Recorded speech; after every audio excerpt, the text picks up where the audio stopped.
iconic. The famous sequence has always been there since the Masters began in 1934. It didn't get its name until '58, though, when American sports writer Herbert Warren Wind, on the left, wrote, "At the farthest reach of the Augusta National Course, down in the Amen Corner." He drew inspiration from the 1933 jazz song Shouting in That Amen Corner by the Dorsey Brothers. The reason behind its difficulty is all in the sand and the water. Tournament officials don't even bother to count the balls lost in there each year, such is the sheer number. The 11th, named White Dogwood, is a downhill 520-yard par 4 with a pond to the left of the green and a bunker to the right. Both cause a lot of trouble each year. The 12th, Golden Bell, is perhaps the most famous hole in the world, with danger everywhere.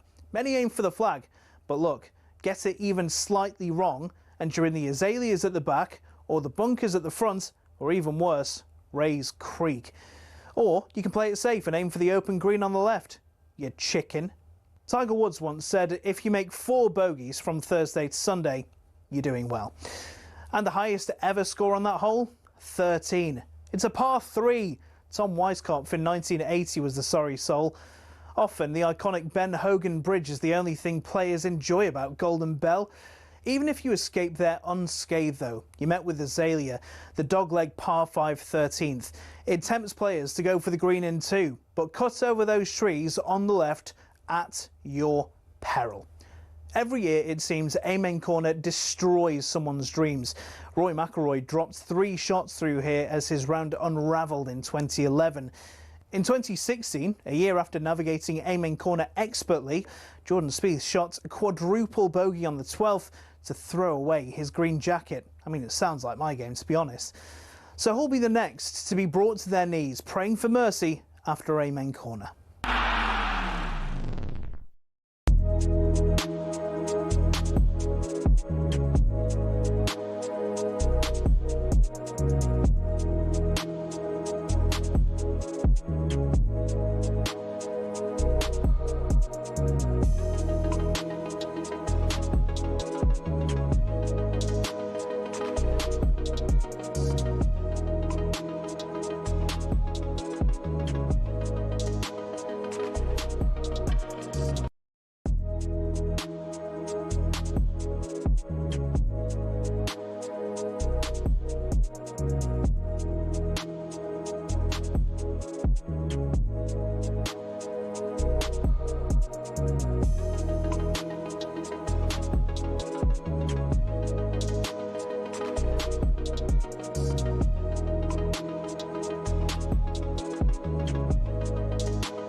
This is Paul Hawksbee and Charlie Baker with you through until 4 here on talkSPORT. Where this afternoon? Please tell us, Charlie, as if we couldn't guess.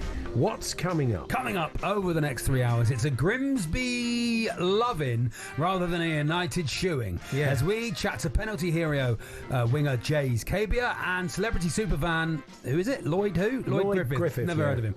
Haas F1 driver Oliver Bearman. Haas, that's how you saying it? Haas. Are you saying Haas? I'm saying Haas. But this time of day, I'm saying Haas. It's the Haas. Yeah. It's like I'm back at Cheltenham. I think you're right. Get some money under Haas. Oliver Bearman, anyway, he's going to join us for a chat ahead of the Dutch Grand Prix. And we'll look at all today's big transfer stories. We'd also welcome your unusual prizes. Go in search of the Blundell Park TV knee slide guy.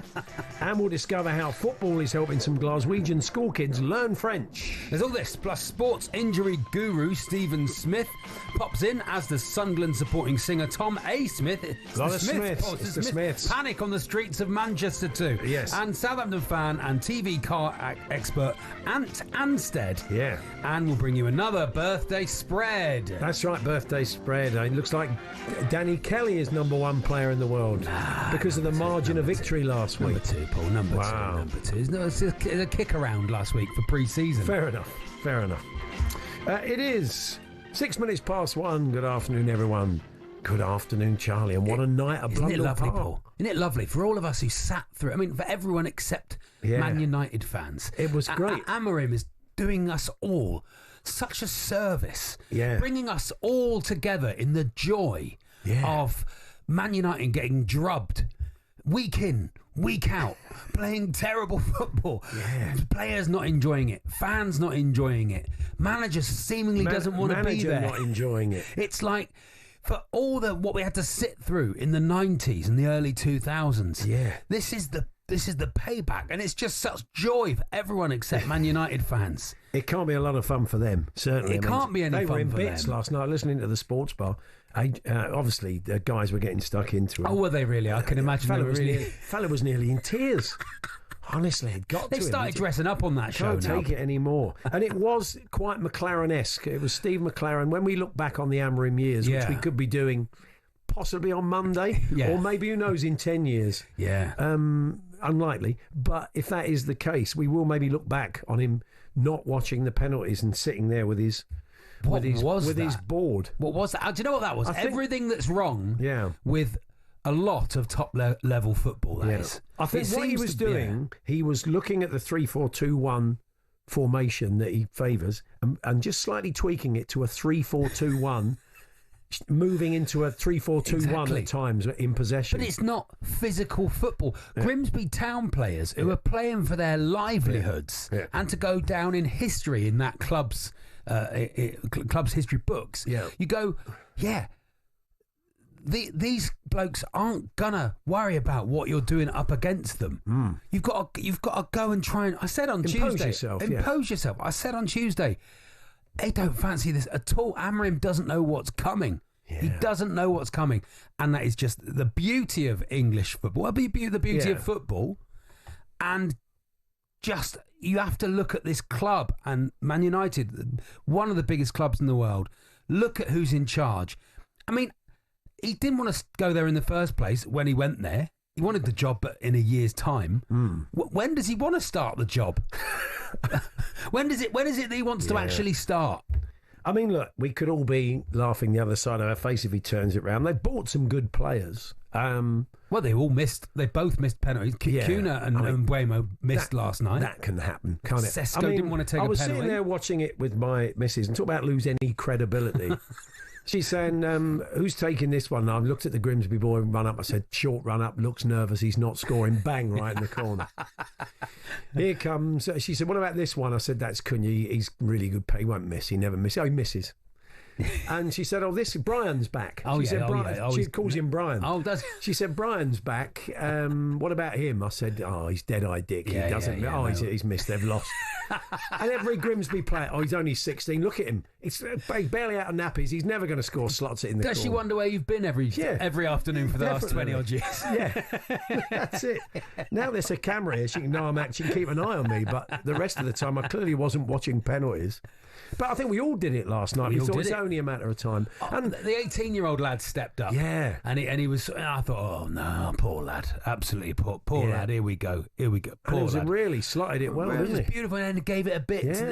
Come on, to the fans. It got to the point where I thought Fred the Red was going to take one before Benjamin Sesko, didn't you? And the mighty Mariner. Where's the £60 million striker? Why is he not taking one? I mean, he did put it away rather well when he did. So he missed a sitter earlier on though. Unbelievable. He put one over the bar, didn't he? Earlier. But anyway, when this is not about United shooing, I think we should celebrate what Grimsby did because they were good for it last night. They did brilliantly to get back to 2-2 and not be on the floor. I mean, in the post-match press conferences, the captain was saying that we still felt we'd done enough. We felt we would have easily taken 2-2 and penalties, irrespective of the order. the goals went in. You can't be too fussy when, you're 2-0 up against Manchester United. It's dreamland. Yeah. But they're always going to come back. They've got good players. So but they can't keep relying on Harry Maguire popping up in the 90th minute with a header at the back stick. No, absolutely. You can't spend all that money on strikers and expect that to be the answer. We're going to have a chat with Jace Kabia, who's had an interesting rise to play for Grimsby. Yeah. He's had some tough times in the world of football. And but he did play for Truro City last year. He did, and I wish them very good luck. How are they getting on this season, Paul? Have you seen? I haven't noticed. Have you noticed how Truro are getting on? I think they're missing. I think they played 5 games. They're missing his goals and assists. I think they're missing his goals, definitely. But because they pipped Torquay to promotion from National League 2. Jace was playing I don't remember it. I don't remember it. He's made a hell of a step up, really, isn't he? Well, it's a couple of leagues, but it's a chasm. You know, really. when you look at his career, and there's a lot of experience there, isn't there? I think he saw that when he came on last night. Yeah. Didn't look flustered, did he? Went up against Harry Maguire a couple of times. Yeah.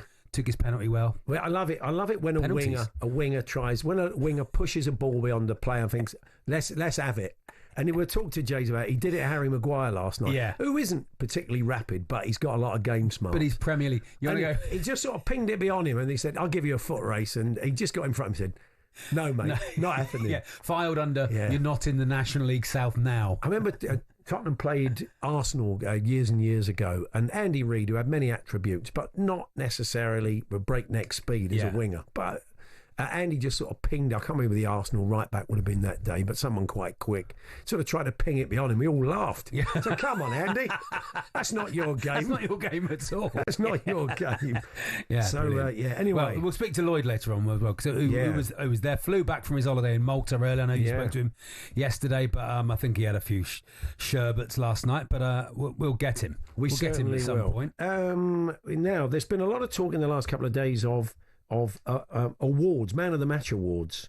There was one, wasn't there, the other day? Was it Yeovil gave a sack of potatoes to their Man of the Match on Saturday. But apparently, it's a tradition that goes back 150 years. Right.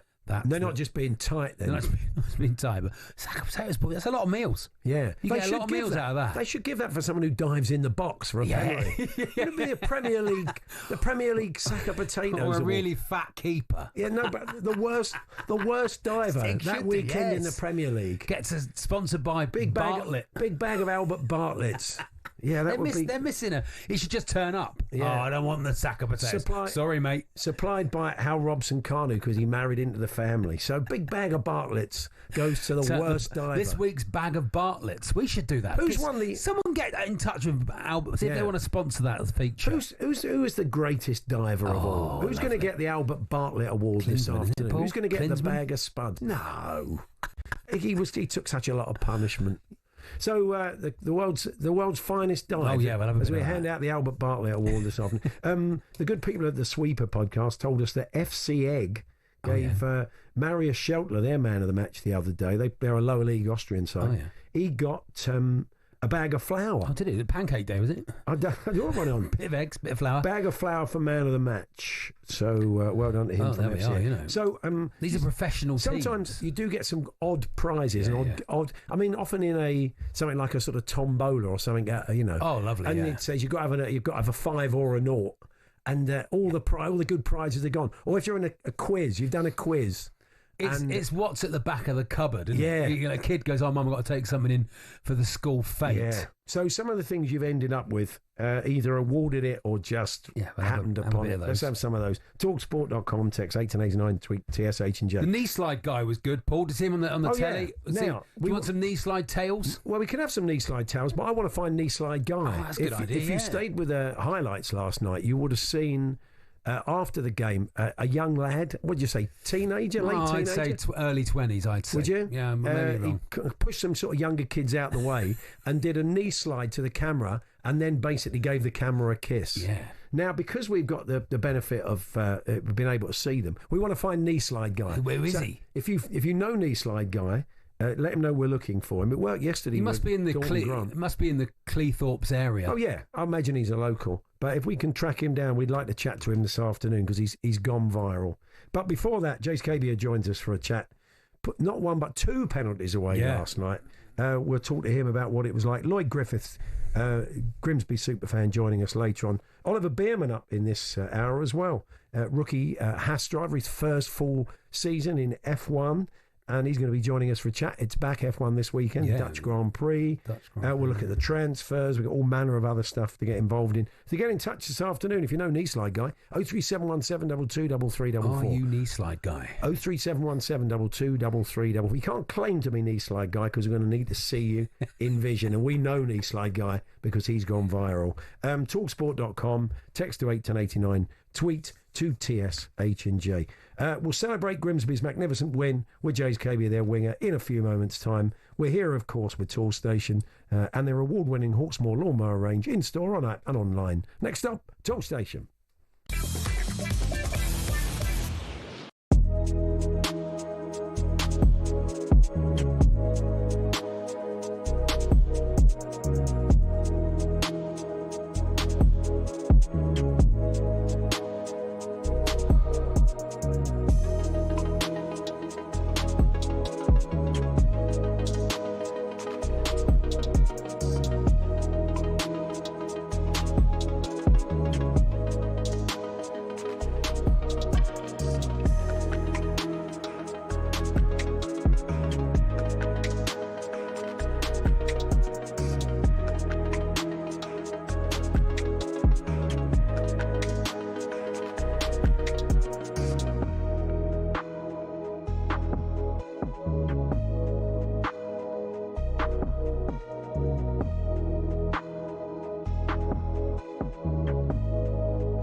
Hawksbee Baker here on talkSPORT. Please stop everybody with the photoshopping of Ruben Amram in the dugout. There's some brilliant ones. Ruben Amram with his tactics board has now been replaced with what, I've just retweeted it on my ex, and he's doing Operation. Yeah, Operation. He's playing Operation. Yeah. Guess who? They've got him playing. Yeah. Knitting. What's looked like a scarf. Can't work out what this. Maybe. Yeah. And the old Pokemon stickers. Yeah, but the his Pokemon cut. Anyway, he may rue the day when he never know. Sat in that dugout with his board. Because last night, really, let's put the onus on the victors. We witnessed an historic moment in the history of Grimsby Town Football Club. Burnham with a shot and a goal! It's 1-0 Grimsby Town! Another in-swinging delivery. Oh, another has got nowhere near it! We're only half an hour in! It's Grimsby 2, Manchester United 0. Another corner, sending very deep, and the header's in. It's 2-2. It's Maguire. Burma with a little jogging run up has missed. It's hit the underside of the bar. And Grimsby Town have knocked Manchester United out. Has anyone seen Manchester United? Yeah, if you want to go back and listen to the full thing, it was savage by Jason last night. Goldstein got it 4 times. A man who netted 2 penalties. Yeah, and looked really solid and in control when he came on, running the ball up the other end of the pitch. Jace really Kabia joins us, the Grimsby Town winger. Yeah. Hi, Jace. Hey, Jace. Hi guys, how are you? Okay? Very we're good, thank you. Congratulations, how are you feeling? Yeah. Was it a late night? Not even, to be honest. Well, late-ish. Yeah, but nothing too crazy, not a big game Saturday, all that boring stuff, so... Did you manage to swap shirts after the game, or were the Manchester United players straight on the coach and away? Yeah. No, I did. I actually caught Bruno Fernandes in the tunnel and he gave me his shirt. Wow, good lad. That's good. Pretty special, to be honest. Like waking up this morning and I seen it next to my bed and I just had to look at it. It was a bit of a pinch me moment, but special. Yeah, you took your penalties well. You've taken a couple already this season, I think, haven't you? You've missed one and scored one. Am I right? No, I've took 6 now, and I think 6. It was. Yeah, I've taken 6 now, and I've scored 4, and I've missed 2. Oh well, you got the 2 important ones. Yeah, that was exactly. That was the thing. Well, I mean, maybe let's go round again, as the average white band sang. Yeah. What was it like to actually have to go again? Thinking, did you think, oh, it's me after the keepers, I'm up? I mean, what was it like? It was so strange. Like I've never experienced that before in my life, so. I never expected it to get back around to me. You know yourself in the penalty share, you just expect, it's going to be 5-6 penalties max, but it's going to the goalkeepers, and I'm like, right, I'm up next. I'm up next. So, yeah, stepping over, I actually felt more comfortable stepping over the second one than I did the first one, if I'm being completely honest with you. Yeah. Christy Pym, I thought he was going to... Keepers, when they take penalties, normally drill it, don't they? Yeah, it's like they're taking a goal kick. And they finessed it into the corner, didn't he? Yeah, no, that kind of scared me. But like even like when I'm watching them walk up, like player by player, to take a penalty, and we have the advantage, and then we didn't have the advantage, and I'm walking up and they're going up player by player, and I'm just thinking, right, and Bueno, Cunha, Bruno. Yeah. I'm just thinking, like, amazing. These like, who's going to miss from? Yeah. So when it got to Onana, I was thinking, right, hopefully he puts his laces through it and it goes over or something. But listen, it was a special night. You've not been this is your first season at Grimsby Town. You've had a lot of clubs since, but this sort of experience, and I think Christy Pym's just joined this summer as well. So this sort of experience must really help to pull you all together. You've had a good start of the season anyway, but you must be trying to push on for promotion. Yeah, well, we have a really tight-knitted group from literally pre-season, if I'm being honest, and I think that showed our start of the season so far. But yeah, as you said, like moments like this just galvanise the squad even more, and it's only going to give us more belief and bring us closer together to hopefully go and achieve even more special things this season. Now, you're a Gooner, so you obviously would have liked to have played Arsenal at the Emirates in the next round. It wasn't to be. You're going to go to Sheffield Wednesday, who've had a lot of problems, but showed a lot of spirit with a young team to beat Leeds. So what was the feeling about the draw? We're happy. Yeah. Big championship team, at their place. We've just turned over one of the biggest teams in world football. So amazing. Right now, I feel like you can give us anyone, and we're more than happy to go there and give them a game. So it's a good draw. We'll be approaching it the same as we approached United, and hopefully we can come out the right end of that draw also. How were the Manchester United players afterwards? Were they fulsome in their praise? Did they take it on the chin before they left Blundell Park? It was hard to kind of read. I did see Bruno Fernandes after the game, obviously, when I got his shirt, and that he did look quite dejected, to be honest. He looked really hurt by the whole situation, but I didn't really see too many of the other ones. Right. I think a few of them got off quite quickly, but just from what I've seen, it looked like it really hurt. Yeah. But brilliant experience for you, Jace. And we were looking at your career, and you've had quite a lot of clubs. You've been all over the place. I think you had some injuries in Livingston in Scotland, and so I had to take some time out of the game, and then joined Truro City, and you won the league there. Obviously, I'm not going to talk about it too much. Charlie is a Torquay United fan. Not going to bring it up. You probably scored the two goals. You probably scored the 2 goals that kept us down. So I'll brush over it a bit. I had 2 hat-tricks, to be fair, last season. So. Yeah, thanks a lot. Yeah, cheers. But to have this experience against Man United I don't know if you've had nights like it before in your career, but you've got that forever now. Yeah, obviously I played in Scotland and I played against Rangers and Celtic, which is good experience. But English football is just the pinnacle of football, in my opinion, in this country. And to play a team of the stature of Manchester United, it's just a moment that every kid dreams of doing, and I've now done it. And to say I've stuck 2 penalties past them, I can say that forever. And it's really special, and that's what you play football for, and that's the level we strive to get to as footballers. So it's just amazing. And you're back at home at the weekend. Bristol Rovers at home. So I suppose you have, you've got a couple. I'm sure the gaffer is saying, we've got to knuckle down, start thinking about the league. You've made a good start, and just forget about this till you play Sheffield Wednesday again. Yeah, exactly. We could enjoy it yesterday and this morning, but Bristol Rovers is a massive game Saturday. We have ambitions to do well in the league, so we don't want to go in Saturday with a bit of a hangover from the United game. We want to approach it like we've been approaching every game and maintain our unbeaten run and winning form at home. Yeah, absolutely. Yeah, pray for more of that rain last night. Get it rained off. Get it rained off this Saturday. I reckon just for a minute, the Manchester United players must be thinking, let's have a bit of thunder, get us off the pitch. Get the lightning out, Because it was proper hailstones. It was coming down, wasn't it? It was.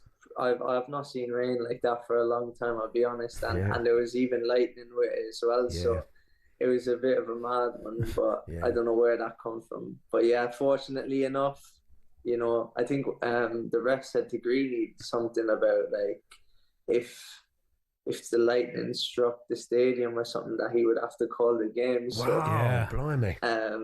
We was just thinking, there's no chance you can't do that. Even so Manchester United can't be that lucky. Yeah. One last one before you go. I want a one-word answer. It's a tough question. Best fish and chips, Cornwall or Grimsby? Truro or Grimsby?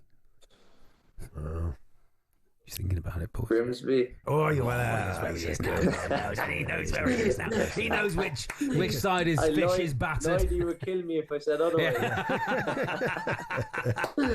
Brilliant. Nice one. Well done, Jace. All the Thanks, best. Jace. Give our best to everybody there. Thanks a lot. Take care. Congratulations. Jace Kabia there, the Grimsby Town winger. Slotting both his pens last night. And Lloyd Griffith joins us a little bit later on. Celebrity superfan, I think we can call him Grimsby. I think so. Him and Thomas Turgoose. They're blessed with 2 fine celebrity superfans. Yeah, Rod Temperton is from Grimsby. No longer with us. No longer Rod. with us, but a great songwriter, you know. After the thriller of last night, Paul. Oh, yes. Okay, moving on. And it's a result to remember, always and forever. Always and forever. Yeah, just some of the Rod Temperton songs you may know. The Rod Temperton story. Yeah. Anyway, we move on. Oliver Bearman joins us, the Haas F1 driver. I'm massive again, Paul. If you're watching, I've noticed. If you're watching on YouTube, I'm enormous. It's done that thing where I look like a performing chimpanzee, Charlie holding my hand, like a tea party. What is about the angle of the camera in this place? It's nuts. Anyway, Ollie Bearman joins us for a chat next, and we're talking sports injuries in the next half hour. Stephen Smith is from Kitman Labs is popping in to see us. He's over in the UK, and talk from worrying trends in football and in other sports injury wise. We'll be chatting to him. Bit of rugby league later on. Jack Welsby joins us of Saints. We're getting down to the wire, not Warrington, obviously. But we only got about 4 rounds left in Super League, and there's a lot to be decided this weekend. Massive game, Saints Hull KR, and we'll be chatting to Jack a little bit later on.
Amen Corner, perhaps the most feared run of holes in golf. Each year it claims the tournament hopes of many, with balls hitting bunkers and water traps aplenty. But why is it so fearsome, and where did it get its name? Just the thoughts of holes 11, 12 and 13 at Augusta National gives the likes of Rory McIlroy and Jordan Spieth the shivers. McIlroy hit 3 over and Spieth hit 4 over in their final rounds to blow their hopes of a green jacket in 2011 and 2016 respectively. But did you know Amen Corner's name is inspired by a jazz song from 1933? American sports writer Herbert Warren Wint, on the left here, wrote about it in 1958, referencing the song shouted in that Amen Corner when describing the run. Hole 11 is a par 4 over 520 yards with a green guarded by a pond and bunkers to the front edge. 12, perhaps golf's most famous hole, is a par 3 over just 155 yards. The green's guarded by Rays Creek at the front, more bunkers and azalea bushes ready to punish the smallest error. Then there's the 13th that teases the hook shot over the trees. It's a dogleg par 5 over 545 yards that's inviting for big hitters who want to reach the green in 2. If you want to win the Masters, you have to keep your score down around Amen Corner. So who'll be the next to fall victim to golf's most famous and most daunting challenge?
Paul Hawksbee and Charlie Baker here on talkSPORT. We turn now to Formula One. Formula One, of course, returns this weekend after the brief summer break in Holland.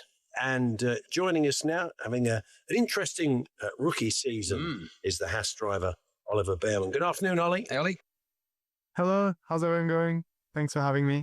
Good, it's a great pleasure. Yeah, I was.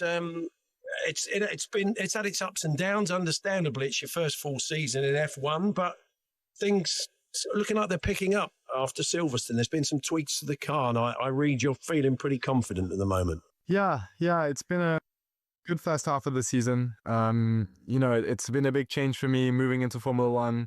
Very busy, being off track, lots more stuff to do with sponsors and many more time commitments, but I'm really very much enjoying it. And I'm making good progress, I think, with the team so far. We bought an upgrade to the car in Silverstone, and that's given the car a great feeling.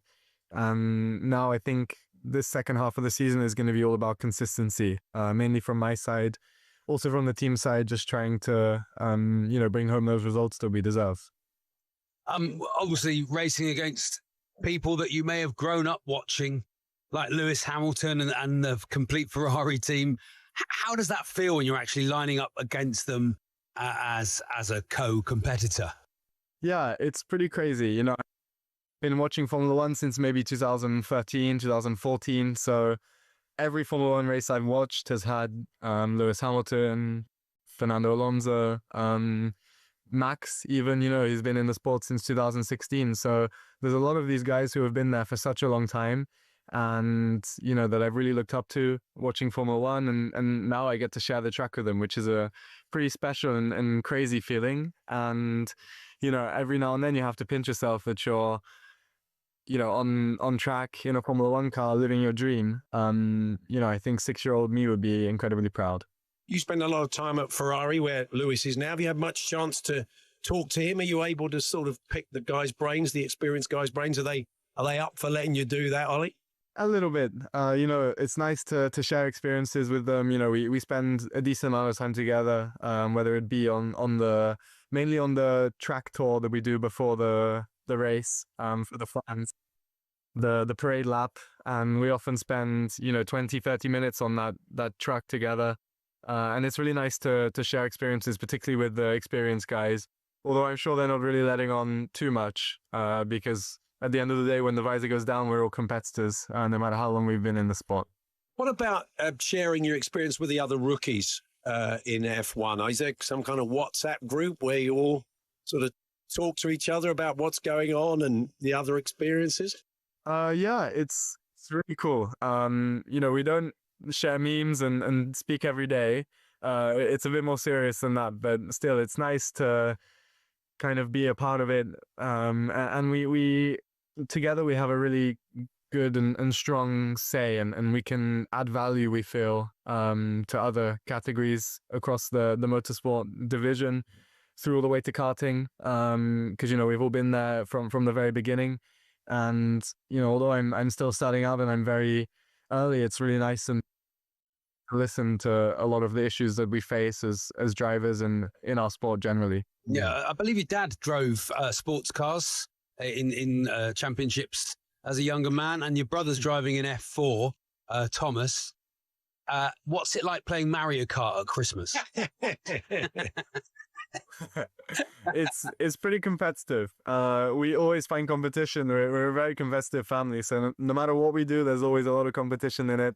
You know, it's really nice to have my dad there who understands to a degree what's going on, because, you know, he had some racing experience, not quite Formula One, but that was of course his dream. So, you know, by being able to do this, I'm also making him and the rest of my family incredibly proud. And my brother is also doing a great job. He's racing in Formula 4. Just last weekend, he was on pole position for the race and had 2 podium finishes for his Formula 4 races. So he's doing a great job. He doesn't like taking advice from me, so I'm going to let him figure it out. But he's really doing really well, and I hope to see him racing with me one day. I know what I'm doing, Oliver. Leave me alone. He's been like that since day one, so it's he's pretty convinced. That was quite triggering, I think. I think took him back to the Christmas lounge, definitely. Esteban Ocon, your teammate at Haas, has been saying nice things about you. He says you two are getting on. It's not always been true. Some of his other teammates in the past, it's fair to say. But he did call you, he says you have a hooligan spirit. You don't come across like that. What do you think he means by that? I'm not too sure. I don't know. I think we have a good relationship, first of all, and we push each other forward and the team forward as well. We like to do fun stuff like off the track. You know, we've had a lot of media days together where we've been able to do fun stuff and enjoy our time away from the circuit as well. It's really nice to have a teammate who you get along with, and I'm really happy to have Esteban as my teammate. He's very talented as well, which is great. Talking about getting away from the track, you've had sort of 3 or so weeks off. What did you get up to? Is it easy to switch off, or you're still having to check in? You're still having to do stuff in and around the team, or did you get a chance just to switch off for a few weeks? Yeah, it was 3 weeks off. So I spent one in the UK with my family. It was my brother's birthday, which was really nice to kind of catch up with my extended family, which is a rarity nowadays. My grandma was also had her birthday party as well, so it was really nice. Then I went to Spain with my family, where we enjoyed a few weeks of holiday. It's 3 weeks total. You know, 1 week, the final week, is the one where you start thinking about racing again. So I would say there's 2 weeks where you can really shut down and not think about racing. But then already by week 3, you start to get ants in your pants and want to get going again and start talking to the engineers and stuff and preparing the next race. I'm really happy to be here. It's been a long break, and I thought I needed 3 weeks. I would say I only really need a week or a week and a half until I start to get bored and want to get back on the racetrack. Yeah, I mean, you get to drive these incredible tracks. Obviously Silverstone, your home track, but tracks around the world, are there any you're particularly looking forward to? I love the Vegas track. I don't know if you're looking forward to racing in Vegas. Yeah, there's a lot of awesome tracks that we lucky enough to go to across the season. Silverstone was the highlight, also Monaco. I'm particularly excited for Singapore. It's going to be my first time there in Singapore. Vegas also looks amazing, you know, just the spectacle of having F1 cars driving down the Las Vegas Strip looks insane. So, no, the second half of the season looks incredible, and I'm really looking forward to seeing how it goes. Have you driven at Zandvoort before, Ollie? And I just wondered if you've sampled the Stroopwafels, which are the big deal, the kind of big sugary waffles that they sell. Carpool. You won't be able to get in the car. You won't be able to squeeze in, yeah. Yeah, no, I've driven here across my career, starting in Formula 4, Formula 3 and Formula 2, so quite a few times at this track. It's a pretty old school track as they go, which is normally what us as drivers really like. So I'm really excited to see this track in Formula 1. I have tried a Stroopwafel or two, as I do every year. Actually, when I came into the hotel, there was some on my kind of table when I walked in, and they were too hard to resist. That's how they get you. It's a massive sugar rush, that, I would think. Stay away from it. You'll be in touring car before you know it. Yeah, I'll be a bit too heavy. And finally, I think it's only right that we should cheer up maybe some of the listeners who didn't pass their driving test first time. Oh, yeah. You are part of that select band, I understand. Or you didn't pass your road test first time, and it was on a major, wasn't it? Yeah, that was an embarrassing story. So it was two things. I only thought it was one thing, but apparently it was two. So the first was, you know, those checkered boxes that you're not allowed to stop in? Yeah. Well, apparently you are allowed to stop in them if you're turning right, and I didn't quite understand that. And when the instructor told me, no, you're meant to drive, he was basically telling me what to do. That's when I knew it was over.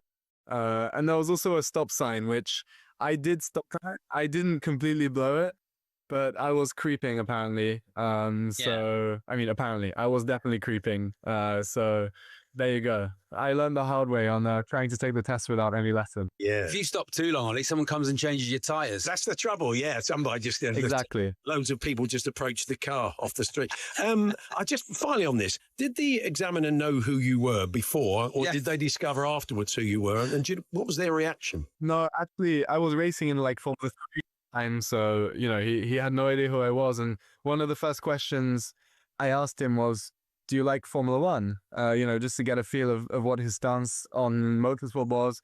And he was a pretty grumpy guy, and he told me, no, I think those guys are absolutely crazy and stupid. So I was like, okay, this is going to be a tough 30 minutes. You got there second time though, didn't you? Yeah, thankfully.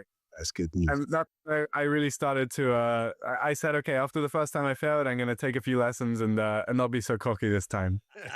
Well, Ollie, we wish you well Brilliant. at the weekend and for the rest of the season. Lovely to talk to you. Take care. Thanks very much. Cheers. Thanks for having me. See you next time. There we are. That's Oliver Bearman there, the Haas F1 driver. Nice young lad. Yeah, fantastic. Nice what man. a great experience. I mean, Where does it all go wrong? So much to take on at 20, isn't it? I mean, they're Incredible. Wow. Incredible. Incredible. Thanks to Ollie. It's Paul Hawksbee and Charlie Baker here on talkSPORT. Lots more to come between now and 4.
We're going to talk sports injuries now. Yeah. Stephen Smith is the CEO and founder of Kitman Labs. He's popped up a couple of times with Jim and Simon. It's always an interesting listen, and he's in the UK, and he's found a little bit of time for us. Stephen, good to see you. Hello, Stephen. Thank you so much for having me. Yeah, thanks for coming on. It's I mean, I think it's probably worth setting up a little bit of your background and what Kitman Labs do. Yeah, so I spent my entire career prior to founding this company working in professional rugby. I worked for Leinster Rugby in Dublin, Ireland, and was challenged, I suppose, with the lack of information and data that was being collected at that point in time. And as we started going on a journey of collecting more and more information on our players, then the next challenge was, well, what do we do with it? How do we leverage it? How do we make decisions with it? What does it actually mean? And sitting here today, probably 20 years down the line from when I started on this journey, the amount of information being collected in this industry today is dumbfounding. Rugby union has been a real a kind of pathfinder in this. But we do have a rugby league section every Thursday, and a number of players have been coming back quicker from knee injuries, and it's down to this program, which you may have been involved in the world of rugby union, which has seen players come back much quicker than they would normally do. Yeah, I think rugby union's always been incredibly innovative and forward-thinking, and I think that's probably to do with the fact that we haven't had the same resources that some other sports had, right? So you can't just go and like spend another like £10 million on a player and bring somebody in, etc. I think the limitations that we've had in terms of cash and resources means you have to like squeeze every penny, right? You got to get the most out of every player that you have. And I think also potentially the background of rugby union coming from like private schools, well-educated, people, etc. Like that actually has brought a different kind of angle to the game as well. So which is really, really interesting from a cultural perspective. When a club approaches you, what's the first thing you do when you get there? Do you sort of link all the players up? Do you plug them all in? How does it work? Yeah, I think it's very different today than it was when we first started. I think one of the first things we do is try and understand what do they want, right?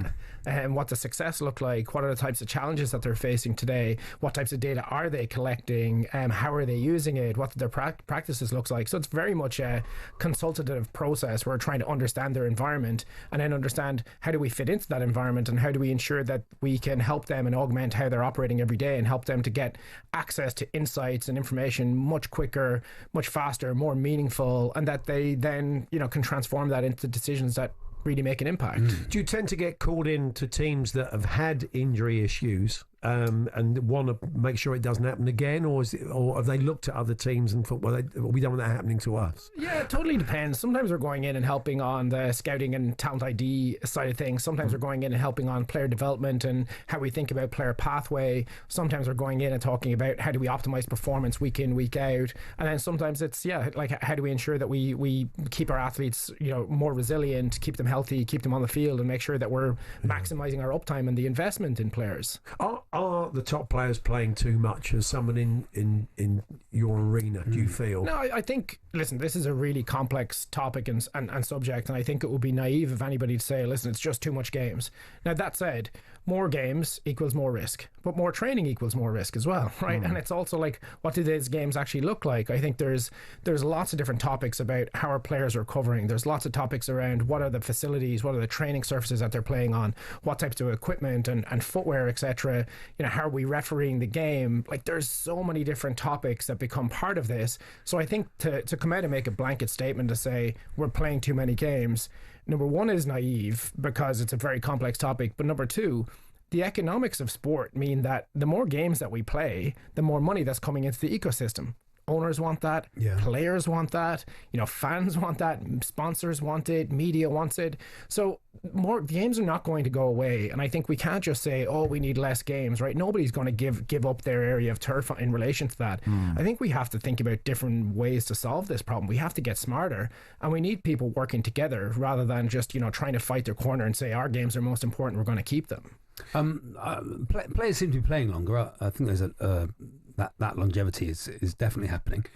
I was reading about Lamine Yamal the other day. He's 17, 18, and he's already played 100 games, I think. And someone was saying you get 200-300 good games as a footballer. Burnout Does that exist in your experience? I think again, like that's like one of those blanket terminologies and labels, right? Burnout. I think it's much more nuanced to that, right? And yeah, players we're seeing players coming earlier to the game. Look at Rio and Gamoa this week, right? A 16-year-old player comes on and has the impact that he has. Max Dowman, 15. Absolutely incredible, and we want that, right? The game wants that. The intimacy and like that dream of sport, right? And we all want those exciting moments. So I think we want to keep like nourishing that, but we also then want to make sure that we can get players to late 30s and 40s, and I think we do that by building understanding. And how do we build understanding? I think in sport what we have to start doing is looking at, well, how many games are we playing? What are the intensity of those games? How are we training? What does the physicality and the output look like in training? How are players recovering? How are they eating? How are they sleeping? What equipment are they wearing? What surfaces are they playing on? It's the combination of all of these pieces together that will help us to understand what is increasing risk in athletes and what is decreasing risk. And that will allow us then to have objective conversations and sit down at a table with governing bodies, with rights holders, with federations, and to be able to say, this is how we should start, driving policy about how we rotate our players, about how we rest our players. And this is how we bring the game together, because we all want the games, we all want the money, we all want the excitement, right? We all want the passion, but we don't want like our best talent missing from the games because the product is not the same then. Do you still encounter some old attitudes? Do you ever go into clubs and with the old situation where a player's injured and he's like dead to the manager until he's fit again? Does that still go on, or have we moved on from that? Listen, I think every environment's different, right? But I think whether it's that exact scenario, obviously I think there's certain environments where the culture of that environment is much more embracing of technology and of data and of information. But I think there's a responsibility on us, right? And us as technology partners for these elite teams, and as practitioners, right? Given my background as a practitioner, I think it's our responsibility to help educate, whether it's sporting directors, whether it's head coaches, etc., in what the information means. We have to speak in their language. We have to develop ways to discuss what data and analysis and insights look like in the language that they understand. And I think at times sports science and high performance hasn't done the greatest job at translating that, and therefore coaches then can't understand it, can't relate to it, and then they push back. So I think it's sometimes it's an easy one to say, oh well, that coach is old school. They're not old school. We have to do a better job of communicating with them and helping them understand the impact. I mean, it is difficult because a coach wants his best players on the pitch, or her best players on the pitch all the time, so it is quite difficult to have to say to them, he needs another 2 or 3 weeks, or he's not right, or you're taking the risk, or they're in the red zone, etc. Yeah, well, I think being somebody who's worked in the industry for that long, I would never walk into a head coach's office and say, you can't play this guy. Yeah, that's probably like a surefire way to find yourself a new club, right? I think the conversation we need to be having is, here's how we need to adapt what we're doing with this player and managing them to make sure they get to the field, right? We want them playing the games. That's their job. They want to play it. And if that's the conversation you're having with the athlete as well, they love you, right? They want to work with you because they know that you understand their job is to be on the field, not to be inside in a training room, not to be on a treatment bed, not to be in the stand watching the game. So how do we not to be retired? Exactly. Yeah, wow. It's fascinating. It is a really interesting topic. There is a kind of perceived wisdom that the teams that played in the Club World Cup will hit the ground running at the start of the season because they've picked up an early level of fitness, and they'll fade towards the end of the season. What do you make of that, Steve? I think, listen, that's probably...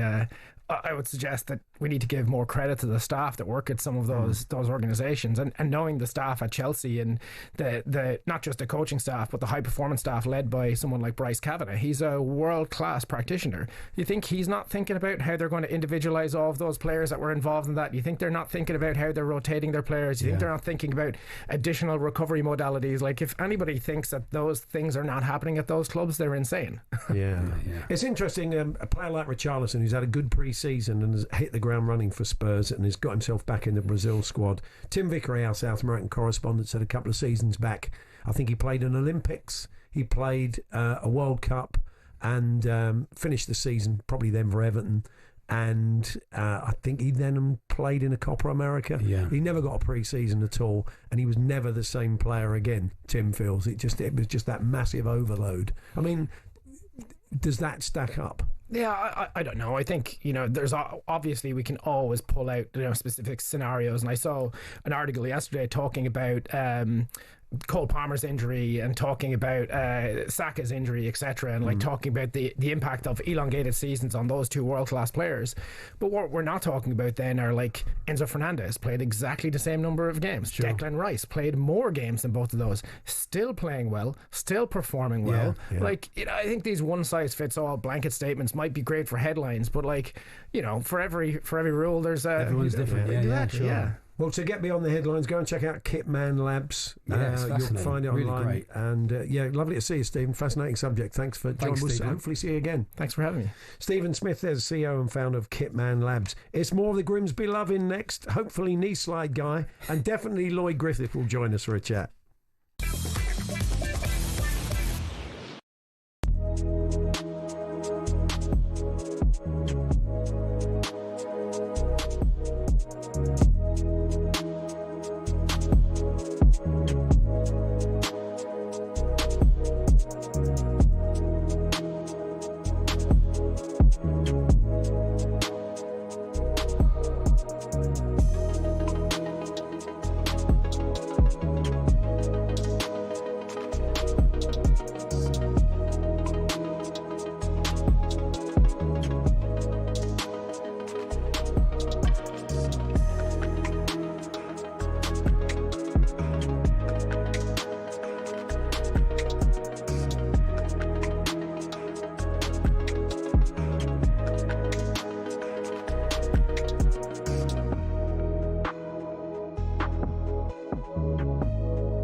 More green jackets have been lost at the 12th than at the Augusta City Dry Cleaners. Rory McIlroy knows this better than most.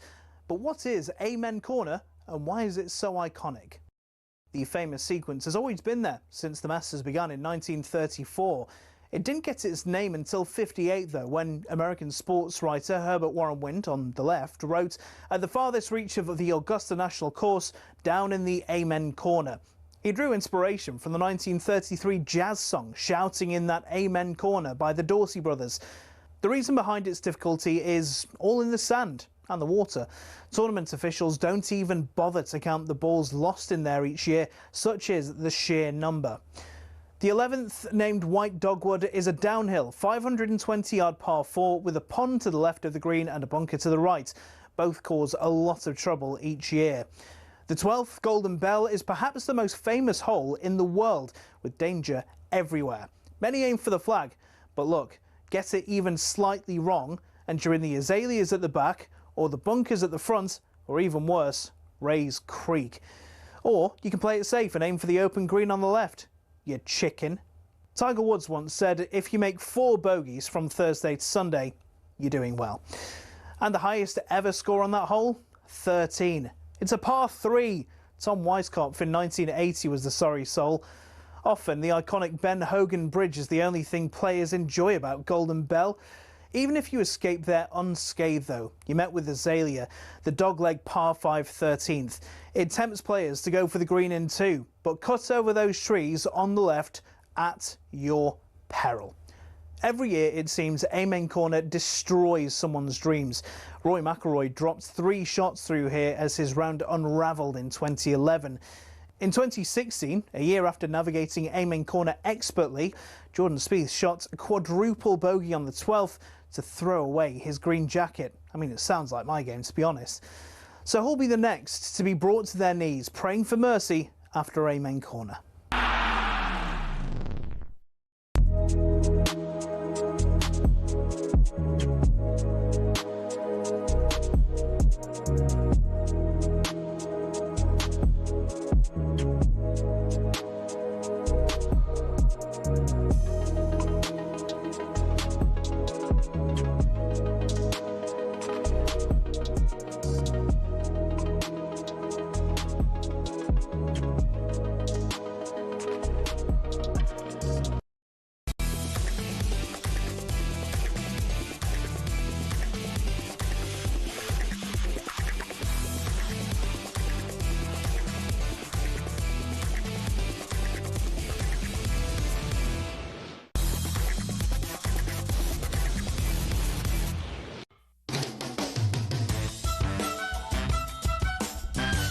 Good afternoon, Paul Hawksbee, Charlie Baker here on talkSPORT. Joining us in the studio in this second hour, Tom A. Smith, musician, singer-songwriter, Sunderland fan. Jack Welsby of St Helens joins us. Only a few rounds left now. There's a big weekend in Super League. Big weekend was a few And weeks ago. Mr. Santi, French teacher at a school just outside Glasgow, is improving the French skills Bonjour. of some of his kids via football. He'll tell us how. But as we said, it's not a Manchester United shoeing today. It's a Grimsby loving. What a fantastic result. Lloyd Griffith joins us in a second. We spoke to Lloyd en route to Blundell Park yesterday. Celebrity Grimsby Town fan. He's delighted, obviously. Must be thrilled, yeah. But we put out a request earlier on. There was a bit of footage that I'm sure you've seen today. If you weren't watching after the match, all the scenes on the pitch at Blundell Park. We put out a request for Knee Slide Guy. This was a young lad who decided it was too tempting to see the camera at low level and to edge a couple of younger kids out the way and slide in, full knee slide, and give the camera a Frenchie, basically. Yeah, it was lovely. And we're not the police. We're not going to grass him up. No, no. So he said, where's Knee Slide Guy? And we put the word out there and Knee Slide Guy has come through. Got Knee Slide Guy. Jack Lambley joins us. Hello, Jack. Hello, Jack. Hi, how are we doing, lads? Yeah, very good. Well, first, congratulations. Up the Mariners. Up the Mariners. What a night, Jack. What a night for your club. Exactly. Yeah. Oh, it's brilliant. No night like it, mate. So when did you decide? Well, was it just in the moment? So you edged those little kids out of the way, so you knew what you wanted to do to get that knee slide in? I just see the camera and I just went for it, to be honest. I don't know. I was just absolutely buzzing. Had drink been taken, Jack, or not? A couple of pints, Jack. A few, yeah. Yeah. Where do you sit? Which stand do you sit, Jack? Well, I was in the main stand. Basically, what happened was me and my mates couldn't get a ticket. But then there was one night, the last night of the sales, my mate actually camped out. He camped out from 7 o'clock at night till 9:30 in the morning. Wow. He was fourth in the queue. And he got me and 5 other mates a ticket. So shout out to Reece Bradbury because he sorted it all out. Shout out to Reece. Well done, Reece. Well done. We should have him on. We don't need a knee slide guy. So, have you had a lot of mates and a lot of people reaching out, getting in touch with you today after the knee slide? To be fair, I'm all over TikTok and Instagram, and I'm just getting terrored, to be honest. I think I need to get myself to Turkey. You might be on Strictly now. You might become knee slide guy now. Knee slide guy, celebrity Big Brother. You might be the new Ibiza final boss. It might be you. That might be it. He's disappeared. He's back. He's back. Let's bring Lloyd in. Lloyd Griffiths, we spoke to. This is good example of show business here, Paul. Yeah. Lloyd was our first choice of guest. We found knee slide guy. We'd rather have knee slide guy, to be honest. Sorry, Lloyd. Are you speaking to me now? The country's second favourite Grimsby Town fan now. Yeah. Honestly, if knee slide guy gets to turn on the Christmas light before me, I'm going to be fuming. Absolutely. It goes knee slide guy, Thomas Turgoose, Lloyd Griffith. You just slipped a third. Yeah, that's it. You've lost your celebrity status. The Mighty Mariner. Yeah. Mighty Mariner, yeah. And also Kevin Clifton, who supports Scunthorpe. Wow. All right. So you sound quite well, actually. Yeah, you sound remarkably well, considering, Lloyd. Where does that rank as great nights as a Grimsby Town fan from your point of view? Well, I've just got the train back from Grimsby to London because I'm one of those Glory supporters who lives down in London, and basically, I think it might be the best night. It might be the best night. Obviously, we had that night against Tottenham. But I think this night is the best night. Yeah. When did you think it was on, Lloyd? Because you were 2-0. I predicted you'd win 2-1 actually on Tuesday, and I thought, I'm going to get this right. But when Harry Maguire scored, I thought, well, maybe not. But when did you think it was on? When during the pens, I thought, this doesn't look like it's going away from them. When I think we were 2-0 up and we'd had 2 goals disallowed. Yeah, one of them which perfectly good. Paul Robinson, the England goalkeeper, was messaging me the whole time. Being like, that was on. You should have a third. That should be a 4. That was on. He was basically doing the replays for me. I thought we could have scored 3 or 4 and just put it to bed. But they're a very good team. It's Manchester United with an unbelievable bench, and if you can bring on Bruno Fernandes at half time, I mean that's ridiculous. Yeah. And then do you know what? Even the penalties, anything could happen, and it did. That's what happened. So I'm so excited. Is Jack still with us? He's like, we've lost Jack. He dropped off. He's too annoyed with Lloyd. He doesn't want to be on. He doesn't really want to be associated with Lloyd. Yeah.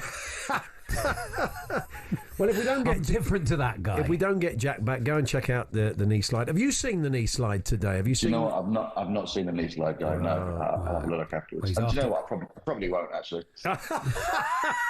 So bitter. So bitter. Furious about it. I will do. I take it you were hobnobbing with the hierarchy after the game. What was the mood within the club last night? Oh no, I was in the swashbuckle in Cleethorpes, which I'd say is the opposite. Sounds classy, yeah. Yeah, no, it's. I think last night there was 200 Grimsby Town fans just in there. It was like an away end. It was absolutely lovely. Yeah. But the bar is a ship. It was a lovely little evening. The bar is a ship.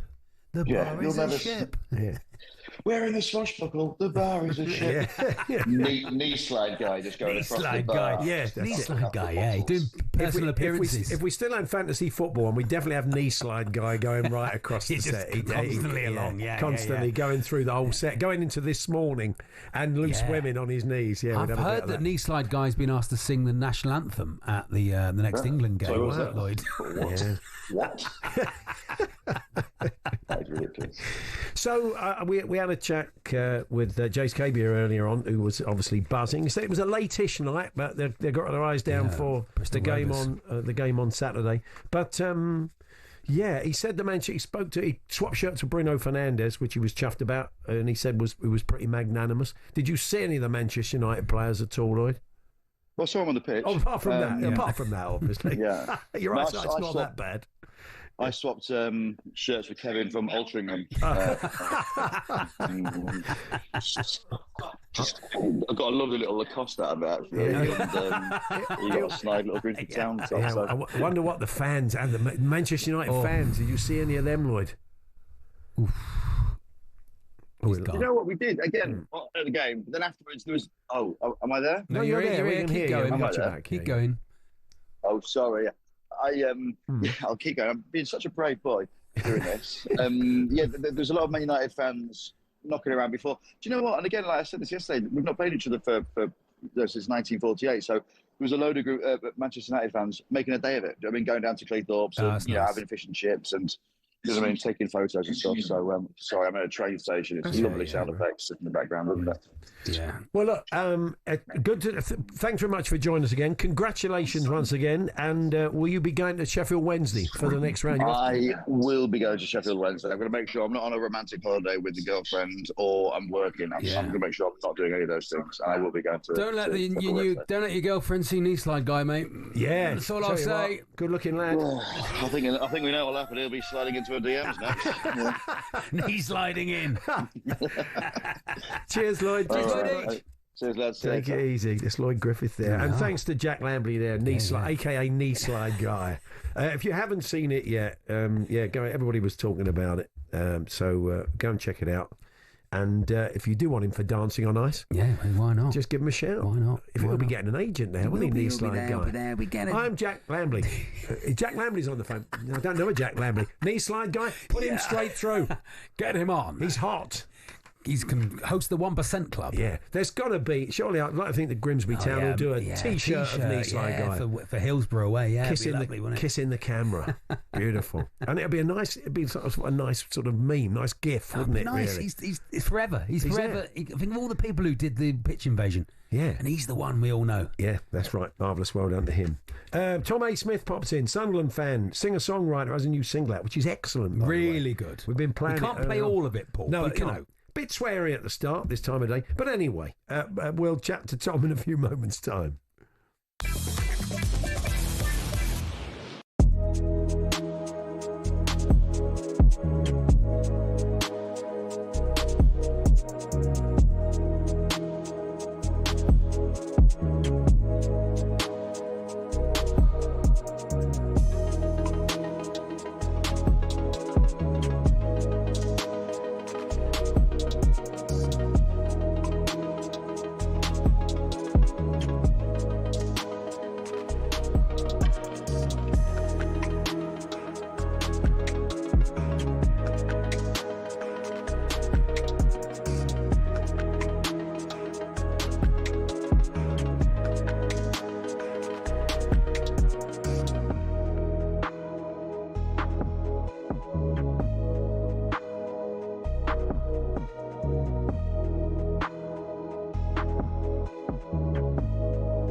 Perfume, brand new shoes, make you move. Let's get some bass in this room. I see you smiling, baby. I'm the only one eyeing up on this Friday. I'm feeling like the weekend's just arriving. I'm crying out for attention. You're waiting. attention. I can feel it.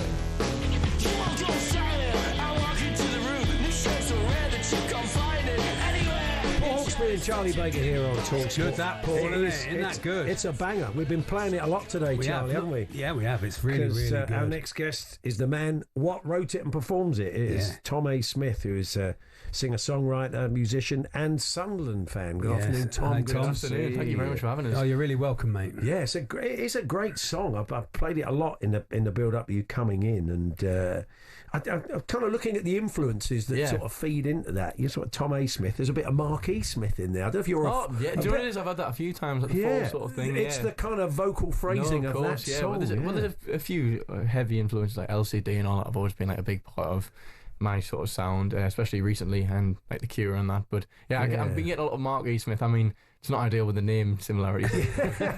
I didn't notice it in the other stuff. I went back and listened to some of it. Yeah. But it's interesting. You can hear how you're sort of evolving as a songwriter. I mean, you think where you're at with this single is the kind of the direction you're going in now. Yeah. Well, I was for a while sort of not sure what I really wanted to do in terms of where I go. I was just sort of putting singles out here and there that really weren't really following any sort of path.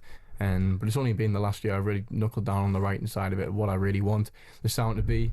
And this is just the start of it. This is the first one, and there's a few more quite similar to that with the same sort of energy and the same approach. But no, it's an exciting time. I can see it on a goals. Oh yeah, it's going to get on Sky. Get some bass in this room. You might have to do a parental advisory remix because it's got a banger of a chorus that I couldn't play it. It's like Sabrina Carpenter. I'm not comparing you to her. Very, very different. But there's a lot of swears in the old Sabrina Carpenter.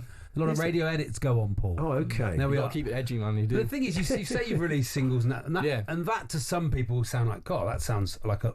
But the technology has caught up so much now. That you're a young man and you're used to it, but you can, in your bedroom, write, create it, release it, master it. No, of course. Do all the PR and do it all yourself from your phone, more or less. Yeah, and I mean that's pretty much been the way I've been going about it for the last couple of years. I've been fortunate enough this year to sign my first record deal, which has been really exciting. That's great. Thanks very much. Yeah. So that's been a whole new world for me to discover.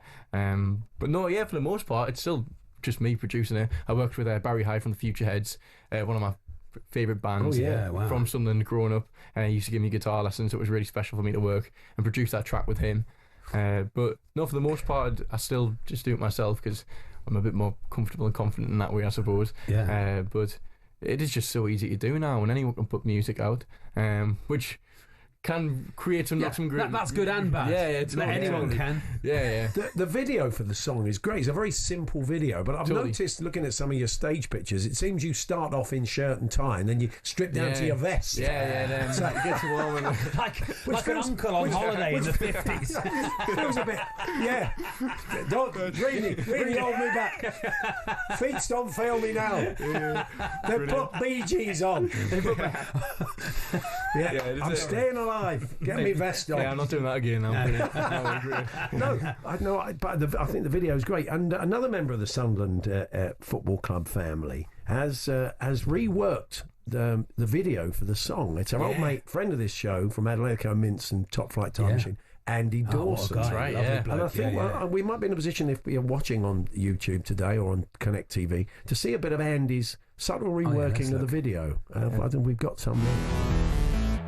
New perfume, brand new shoes, make you move. Let's get some bass in this room.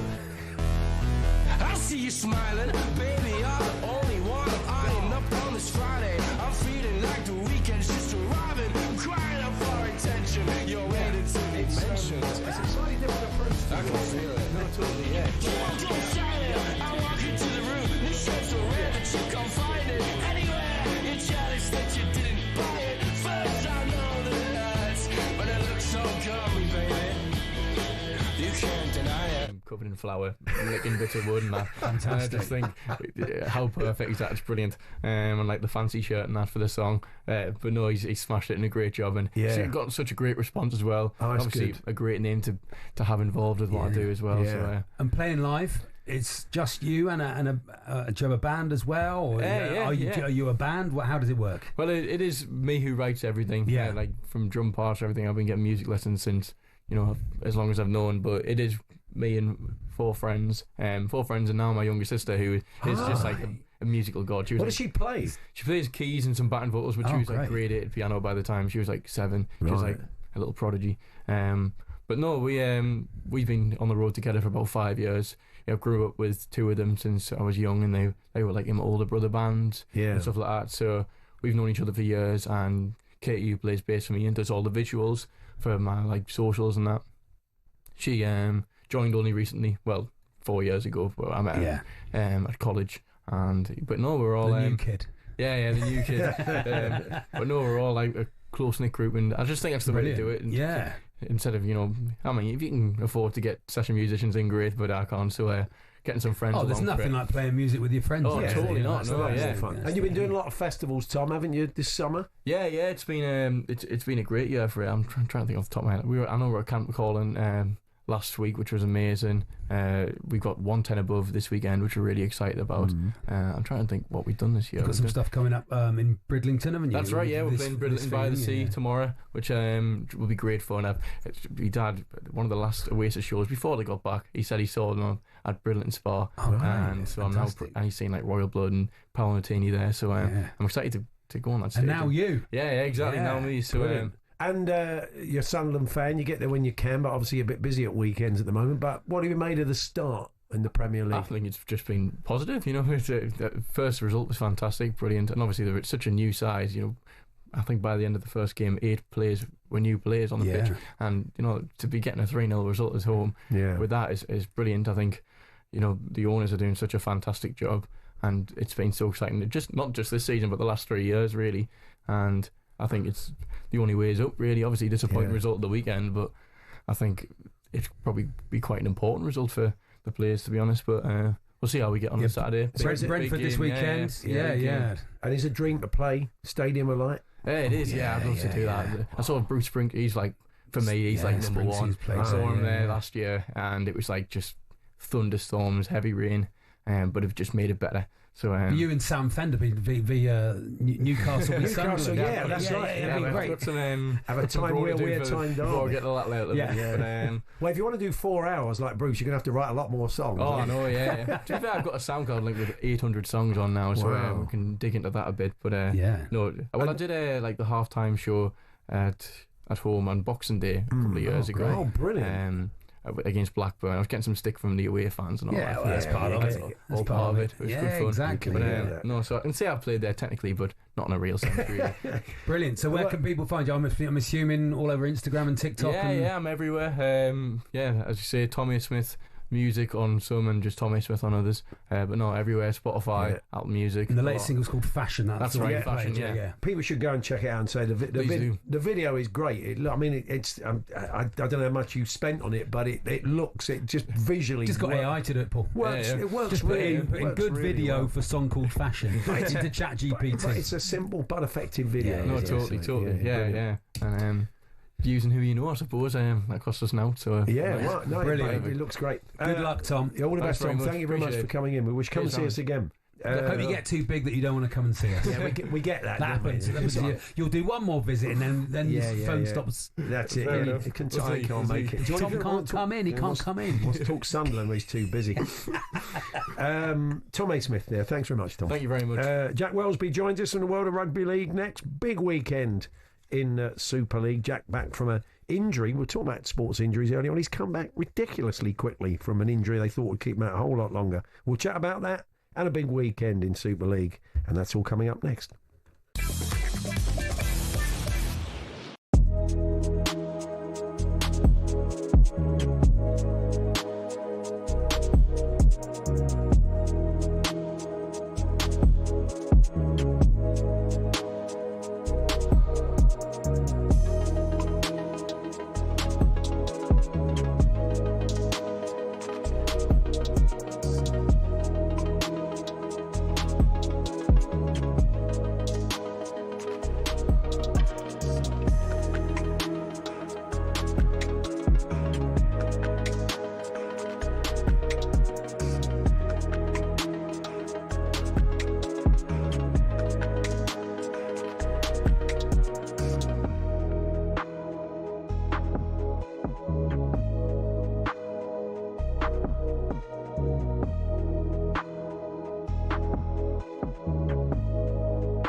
old stadium was built right next to a cherry orchard. Then there's Everton. They're dubbed the Toffees, but why? Well, because when the club was formed, just down the road there were 2 local toffee shops. Ipswich Town nicked their nickname off their opponents in the late 90s, Birmingham. The term Tractor Boys was chanted as a way to tease the team about their farming background, but they started using it themselves as a way to cheer on the team in victory instead. Take that, Birmingham. Let's head to Leicester, famous for more than just a red, well, orangey cheese and Jamie Vardy. Leicestershire's also the birthplace of fox hunting, hence the Foxes. Crystal Palace's nickname came from an extreme makeover. They were having a nightmare run in the 70s, and when they were relegated, their manager, Malcolm Allison, wasn't having it. I know what'll make us better, he thought, a new nickname. The Strong and Deadly Eagle sounded like a pretty good bet. And there's more to that story. Brighton used Palace's nickname to inspire their own.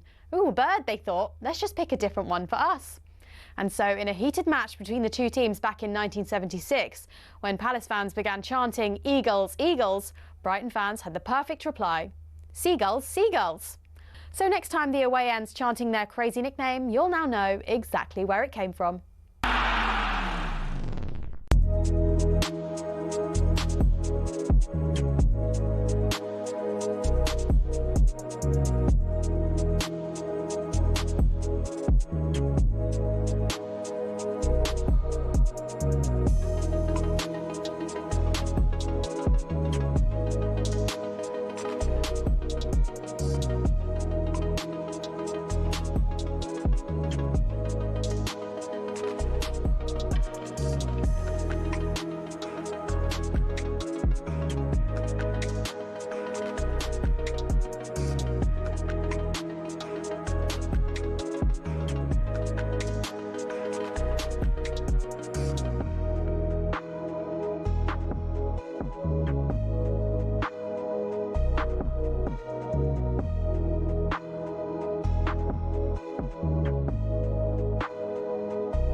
Before we chat to St Helens Jack Welsby, we're going to go racing with Ryan McHugh from Paddy Power, all the latest news and odds. Weekend preview on talkSPORT with Paddy Power. For more racing tips, check out their podcast, From the Horse's Mouth, with Ruby Walsh and our own Paddy Power. The podcast for racing fans, by racing fans. T's and C's apply. 18+ BGambleAware.org. Good afternoon, Ryan. Yeah, good afternoon, lads. Hope you're both doing well. Good, Ryan. That's about. Hope you can find us some winners. What do you fancy? Yeah, lots of racing to look forward to this weekend, lads. We've 8 live races on ITV on Saturday. Sandown host a couple of Group 3s on their 7-race card. So we'll start with the first of those at 2:25. It's the Atalanta Stakes over a mile. We're paying 4 places instead of the standard 3 here to each way bets. And with that in mind, the once race, Alobea, looks a very interesting runner. It's her first time appearing this season, having won as a 2-year-old. But the fact that she's been pitched into this by her shrewd trainer, William Haggis, she's the one I'll be siding with. She's around a 5-1 chance in that. Moving on to Solario Stakes at 3:35 at Sandown. A good looking race. This Publish is a warm order at 11-10 to follow up his course and distance win from last time. And for me, he's very hard to oppose in this. He's around an 11-10 chance at the moment. And he may be one to stick in multiples come Saturday. Away from Sandown then, Chester and Beverley host interesting cards. And just a touch on the Beverley Bullet, which is their feature at 2:05. Regional takes a big drop in class in this. And I think a track like Beverley should suit his running style. He wears first-time blinkers, and I thought at around 7-4, he'll take a lot of beating in that Beverley Bullet. But overall, lads, lots of good quality action over the next couple of days on the racing front. That's fantastic. Thank you, Ryan.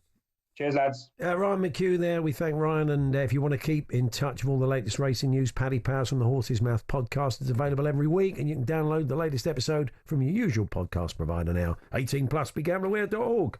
Weekend preview on talkSPORT with Paddy Power. For more racing tips, check out their podcast, From the Horse's Mouth, with Ruby Walsh and our own Paddy Power. The podcast for racing fans, by racing fans. T's and C's apply. 18+ BGambleAware.org.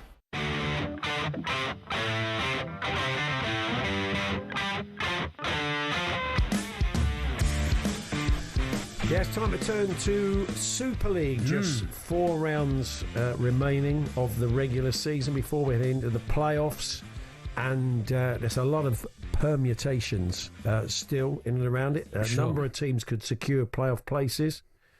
Leeds Rhinos, Lee Leopards in action on talkSPORT tonight against Castleford Tigers on talkSPORT 2, and St Helens as well. And joining us now, Saints' very own Jack Welsby. Hi, Jack. Hello, Jack. Hi, pal. You all right? Yeah, we're good. A massive game tomorrow night against Hull KR, and you can get over the line and secure that place. There's a lot riding on it. Yeah, it's a big game for both teams. I think we're well into the final charge now, and the big games are coming thick and fast for us over at St Helens, and none bigger than this, really. Hull KR have had our number the last couple of times, and really excited to go over there and test ourselves. Now, you've just come back from injury, and you're probably delighted to be playing in these rounds, because there was a feeling that it was going to take you a whole lot longer to get back. You have to have knee surgery, so, I mean, obviously the physios and the doctors have done you proud, haven't they? Yeah, they've done a really good job with me. I can't pay him enough credit, really. I think Tom Gilbert, who did the surgery, was excellent with me, and then obviously Nathan Millett, St Helens, I hold him in very high regard. So, yeah, I've had these sort of games bookmarked when I got injured and trying to rush back from and get fit, but there's not really been much of a rush, to be honest. I'm feeling great, and got the first full 80 out last week, so very excited. Good stuff. You're in good nick, though, aren't you, going into this game? I've seen a few people in the know feeling you can get a result tomorrow. I mean, they've only lost, 4 times all season, Hull KR, but you're in good shape going into this, Saints.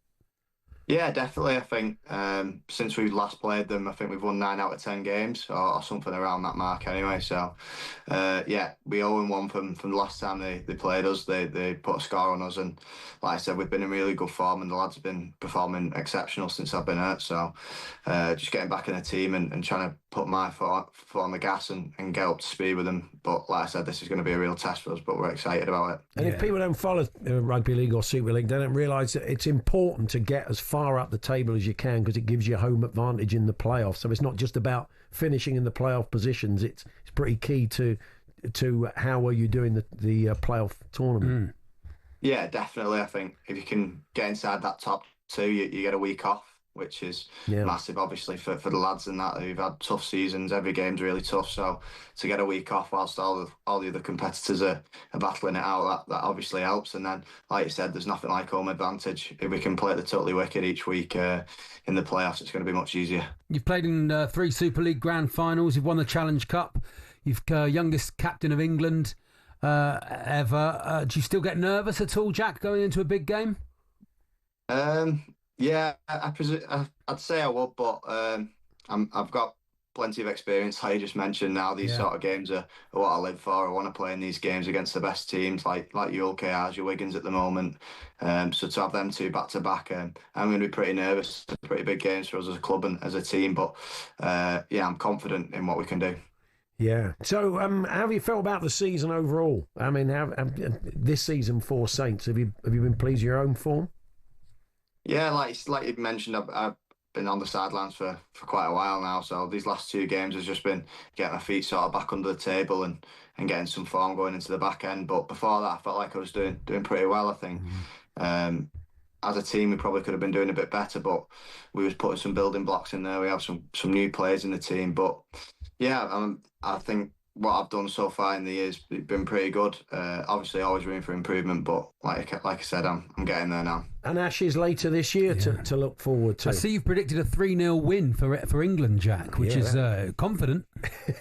Yeah, you got to be confident. Similar to St Helens, really. I think as an England setup, we've been building over the last couple of years. I think we've obviously had the World Cup into a series against Tonga, into a series against Samoa, and they've all sort of been leading to either an Ashes or another World Cup type thing. So I think what we've done in them games has been excellent, but we're going to have to go to another level to beat Australia. And I think the group of players we've got at England at the moment, and people putting their hands up to play, we're more than capable. Yeah, and I didn't, you didn't play with him, but maybe a word for one of the greats, Sam Tompkins, has retired again. He's decided this is it for good. He said now, he was at Catalans recently, but some player, wasn't he? Yeah, I had the pleasure of playing with him at the World Cup. Of course, yeah. Only a couple of games, but yeah, Sam was my hero when I was growing up as a Wigan fan. Not so much as a St Helens fan when I got there, but it was obvious to see how good he was, and I don't really need to talk about how good he was, but as a bloke off the field and what he did for me in that World Cup over such a short period of time was excellent. So I wish him all the best in his retirement, and I know he'll go on to do great things. Fantastic. Well, look, all the best tomorrow night, good luck, Jack. Good to talk to you. Thanks very much. Cheers, fellas. Thank you very much.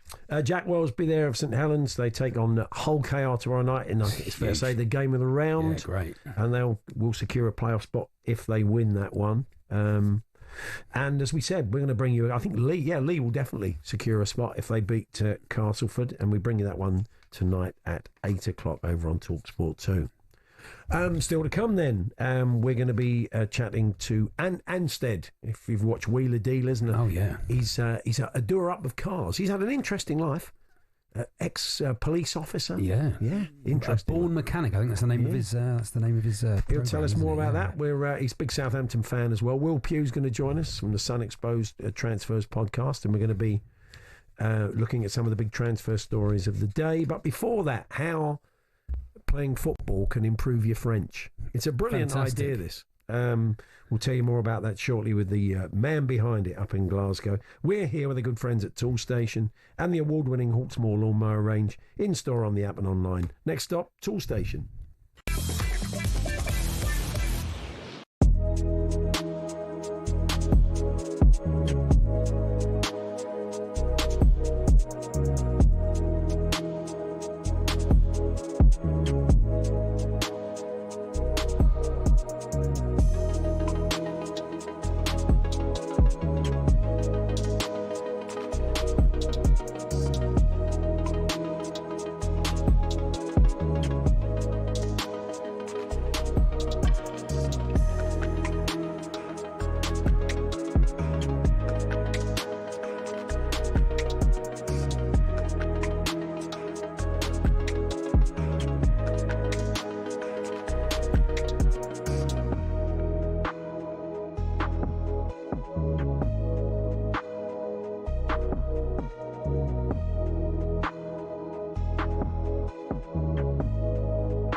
Paul Hawksbee and Charlie Baker here on Talk Sport.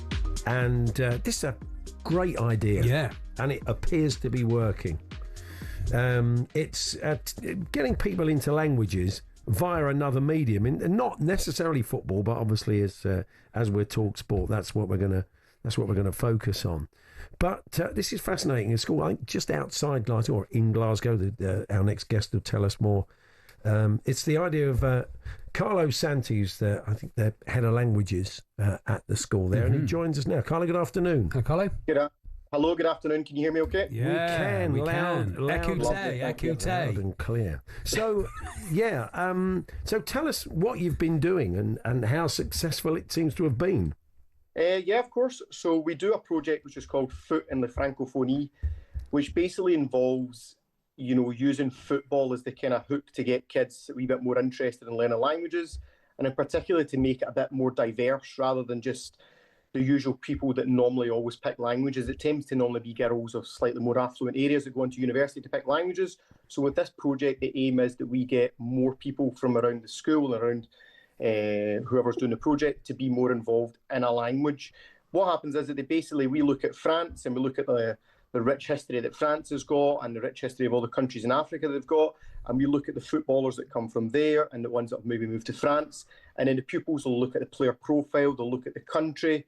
So the football is actually just kind of a bit of a hook to get them interested. What they're actually going into is quite a bit of history about the language and maybe looking about nutrition, health, and then eventually actually producing some drills and football skills using that language so that we go out onto the football pitch and actually saying to each other to pass, shoot, head, or whatever tactics they want to do in the target language, and that's the best bit about it, really. Yeah, you've got the winger crossing it in, shouting "La tête!"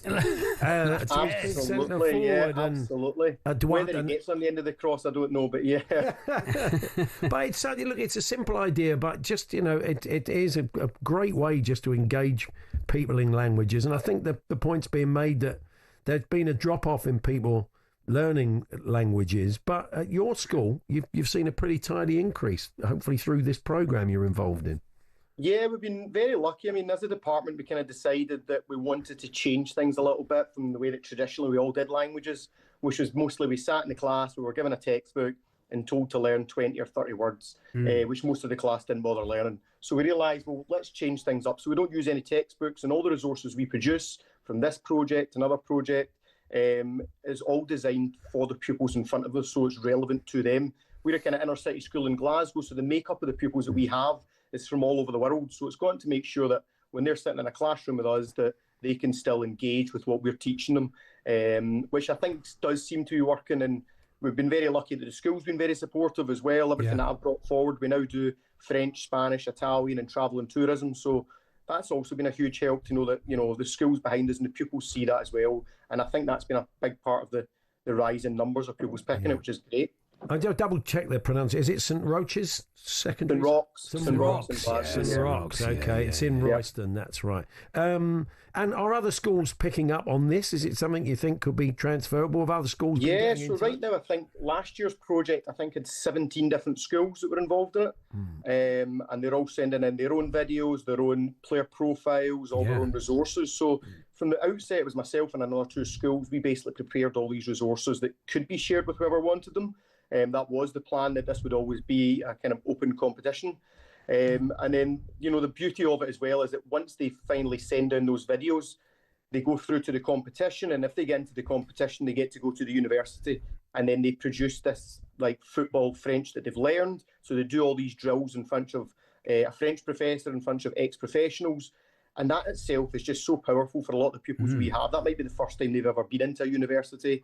And it's just breaking down a few barriers, and particularly using football and languages to do that. Yeah. I suppose it works because it's in context and you're using your life experience rather than just sitting looking at a book. Yeah, absolutely. If we all remember back at school, the phrase that every French teacher hated was, "When am I ever going to use this?" I'm never going to France. Whereas now I think we very, very ever really hear that statement, because it's not so much about what they're learning, it's just the fact that they are learning in that language and are interested in doing it.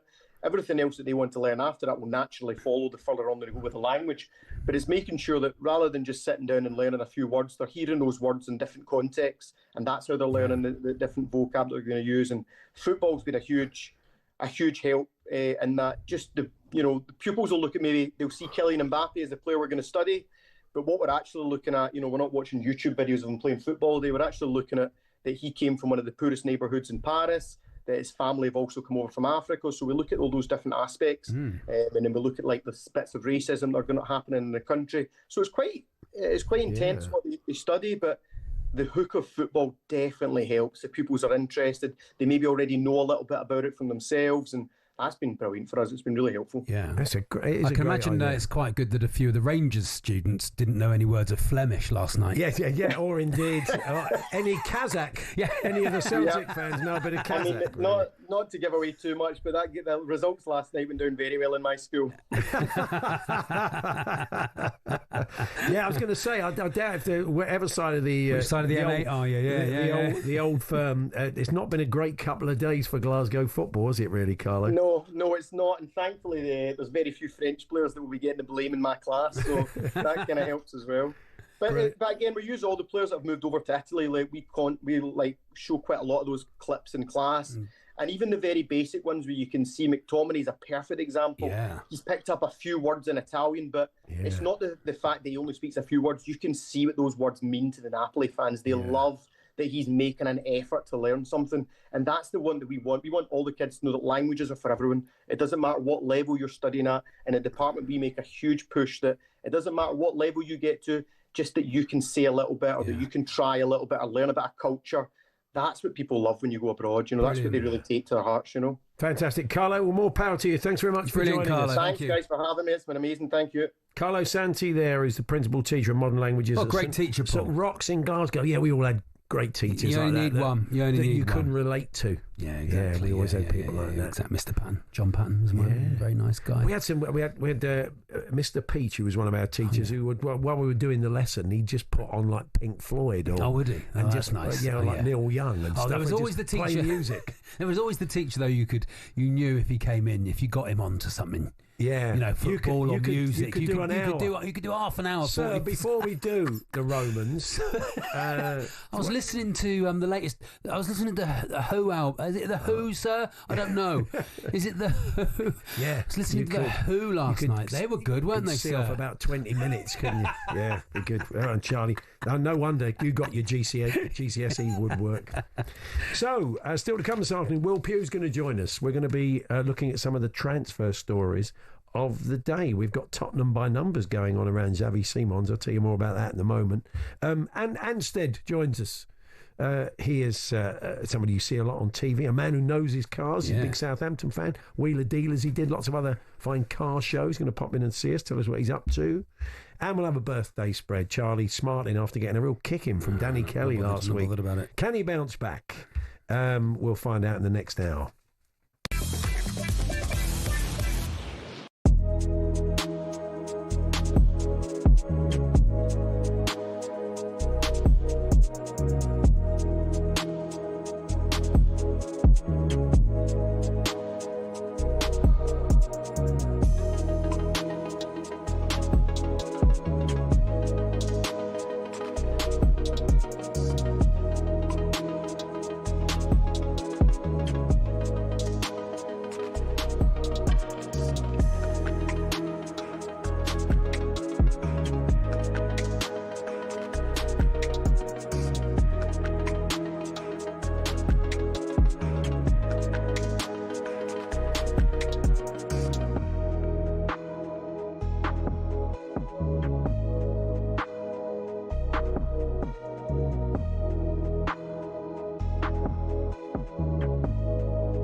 cricket balls are red, baseballs are white, American footballs are brown, and tennis balls are yellow.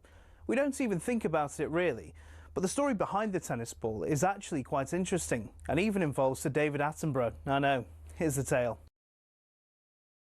Tennis has its roots in 12th century France when people used to make balls from all sorts. Cork, wool, chalk, animal fur and even human hair. Uniformity was found centuries later when people started making balls out of something called vulcanized rubber, invented in the US.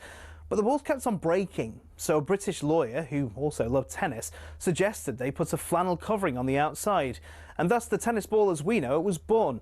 One problem, it was either white or black.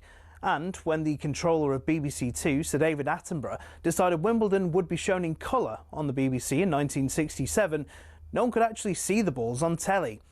So the International Tennis Federation went away and created a new colour called Optic Yellow, which would show up without the need for a 4K LED display. Not that anyone had that in the 1960s, of course. Since then, all tennis balls have been covered in that material and have their trademark colour for that exact reason. Amateur tennis players and dogs worldwide are forever grateful. You could say the ITF aced it.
Good afternoon, Paul Hawksbee, Charlie Baker here on talkSPORT. TV's Ant Anstead will be popping in. Tell us about his new show. Talk a bit of Southampton. They got Liverpool last night in the Carabao Cup at Liverpool. Good luck with that.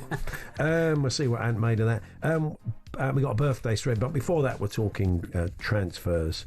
And joining us in the studio to chat about that from the Sun's Exposed Transfers website, it is Will Pugh. Good afternoon, Will. Hello, Will. Charlie, how's it going? Not a few days off for you soon, is it? It will be, yeah.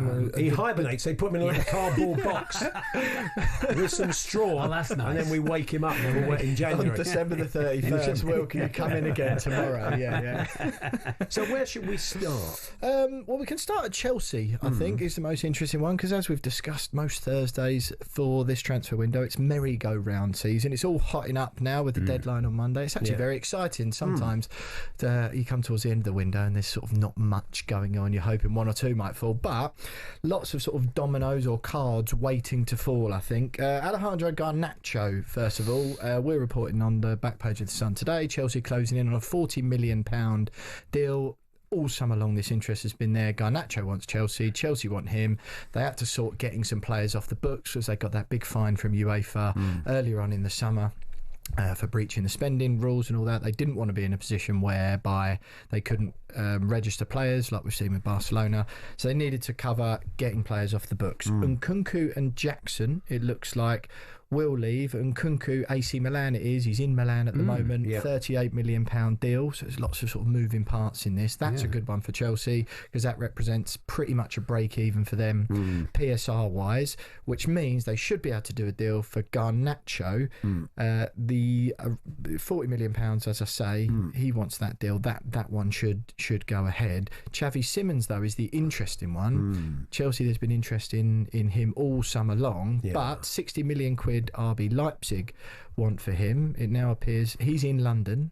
But it now appears Tottenham have bid £60 million. It's not outside QPR in a Range Rover, is he? Exactly. But there's so many different moving parts. But Xavi Simons now looks like he might go to Tottenham. He was too expensive for Chelsea, but they are now set to bid £50 million for Fermin Lopez from Barcelona. There you go. Our cynical friend of the show and Tottenham podcaster Richard Cracknell has been making a point. It is a bit Tottenham by numbers. What Tottenham do when they've not had a particularly good window, and maybe what the chairman does, is we suddenly get this story that we're linked to a player, big money player from overseas, and it goes on and it goes on and it goes on, and it gets to Monday. Said, we couldn't quite get it over the line. We couldn't quite work it, but we did try. We did try. Everybody, we're sorry. That's the optics of that as well. If Chelsea really want this player, and he wants Chelsea over Tottenham, two things. A, Thomas Frank said the other day after Eze, broadly, he doesn't want players there who don't want to play for the team, and also the optics of that being a third player they've gone after this summer that they don't get over the line. It looks a bit tin pot, doesn't it? Really? I quite agree. Obviously, you had the stories this week saying that they're interested in Lucas Paqueta as well. That's been quickly shut down this morning. Jack Welsby reporting that West Ham are confident he'll stay as sort of a payback thing at least until January. I quite agree. I think if you remove a bit of that, though, you've got to be a bit pragmatic and go, look, most players, particularly with the wages clubs like Chelsea can offer, not that Tottenham can't compete, but as we saw with Eze, most realistic Tottenham fans will go, if you're a player and you've got Arsenal and Tottenham knocking at your door and the finances are around the same, you'd pick Arsenal. And same with Simons. With Chelsea played for Arsenal, he supports the team, and it was completing the circle. I could see why he wanted to go. Even with Simons, though, if they're both on the table. So one of the reasons Chelsea are going after Lopez from Barcelona, he's on 100 grand a week at the moment. They've offered him around 150, whereas Simons is demanding 200 grand a week. So Tottenham are in a position to be able to pay that. So the finances make more sense, which is why Chelsea, because they're balancing the books, have gone for a slightly cheaper option, but they're going to be blessed with riches in those positions. But he's what they need. He's someone who can play off the left or play a 10. I mean, that's the sort of position that they're looking for. Exactly. It's just I don't want to be faced with a third player saying, "No, you're all right, Spurs." I just think. If I'm a player, though, I'm looking at the start of the season and I'm thinking, well, Thomas Frank's getting a tune out of a lot of players that maybe other people weren't. Maybe I'll develop as a player, and I'll get a game. They know they'll go and get in the team. You know, quite phenomenal performance. But who would you pick though? Seriously, as far as a project goes, if the finances were the same, and it comes down to Chelsea and Tottenham, Spurs all day, Spurs all day long. I mean, they are building a pretty formidable squad, Chelsea. I mean, they've got a lot of good outgoings and they've brought some good players in. It's just if they can sort of mould together. Champions of the world, of course, Paul. Don't forget that. That's very true. Newcastle then, Strand Larsen. We were chatting yesterday about this, and you do feel that Newcastle will go back in. I mean, at what point do you think that Wolves will set up and take notice? Well, it's an interesting one. This, so they've had a £50 million and a £55 million bid rejected already. Have Newcastle for Strand Larsen. They're expected to go back in with a third bid of £60 million, but only a couple of hours ago, John Percy at the Telegraph reporting that Wolves are set to reject that one as well, and they're steadfast in their belief that Jurgen Strand Larsen is not for sale. He scored a couple against West Ham in the League Cup in the week as they came back from 2-1 down to win late on. Either of you two could have scored against West Ham's defence that night, to be quite honest. But I think it's interesting, again, we sort of go back to Chelsea, because there's also an interest at Newcastle in Nicholas Jackson. Obviously depends what happens with Isak, and Unai Emery, who worked with Jackson before, likes him as well. So there's Newcastle and Villa on the table for Jackson. Obviously he's being forced into doing a bit of waiting so we see what happens with the Isak deal. But so, I mean, there's loads of sort of plates being span at the moment, but the sense is that Wolves are going to resolutely say he's not for sale, because who else have they got? There's a story today suggesting they could be going to the Belgian league for a striker, but maybe that's to complement Strand Larsen, not necessarily replace him. I just feel they've lost some serious talent already, haven't they? This window, Wolves. There's lots of people tipping them to go down, and he is their flagship player, and it does feel a little bit like waving the white flag, a little bit like we saw with Bournemouth, right? And Brentford.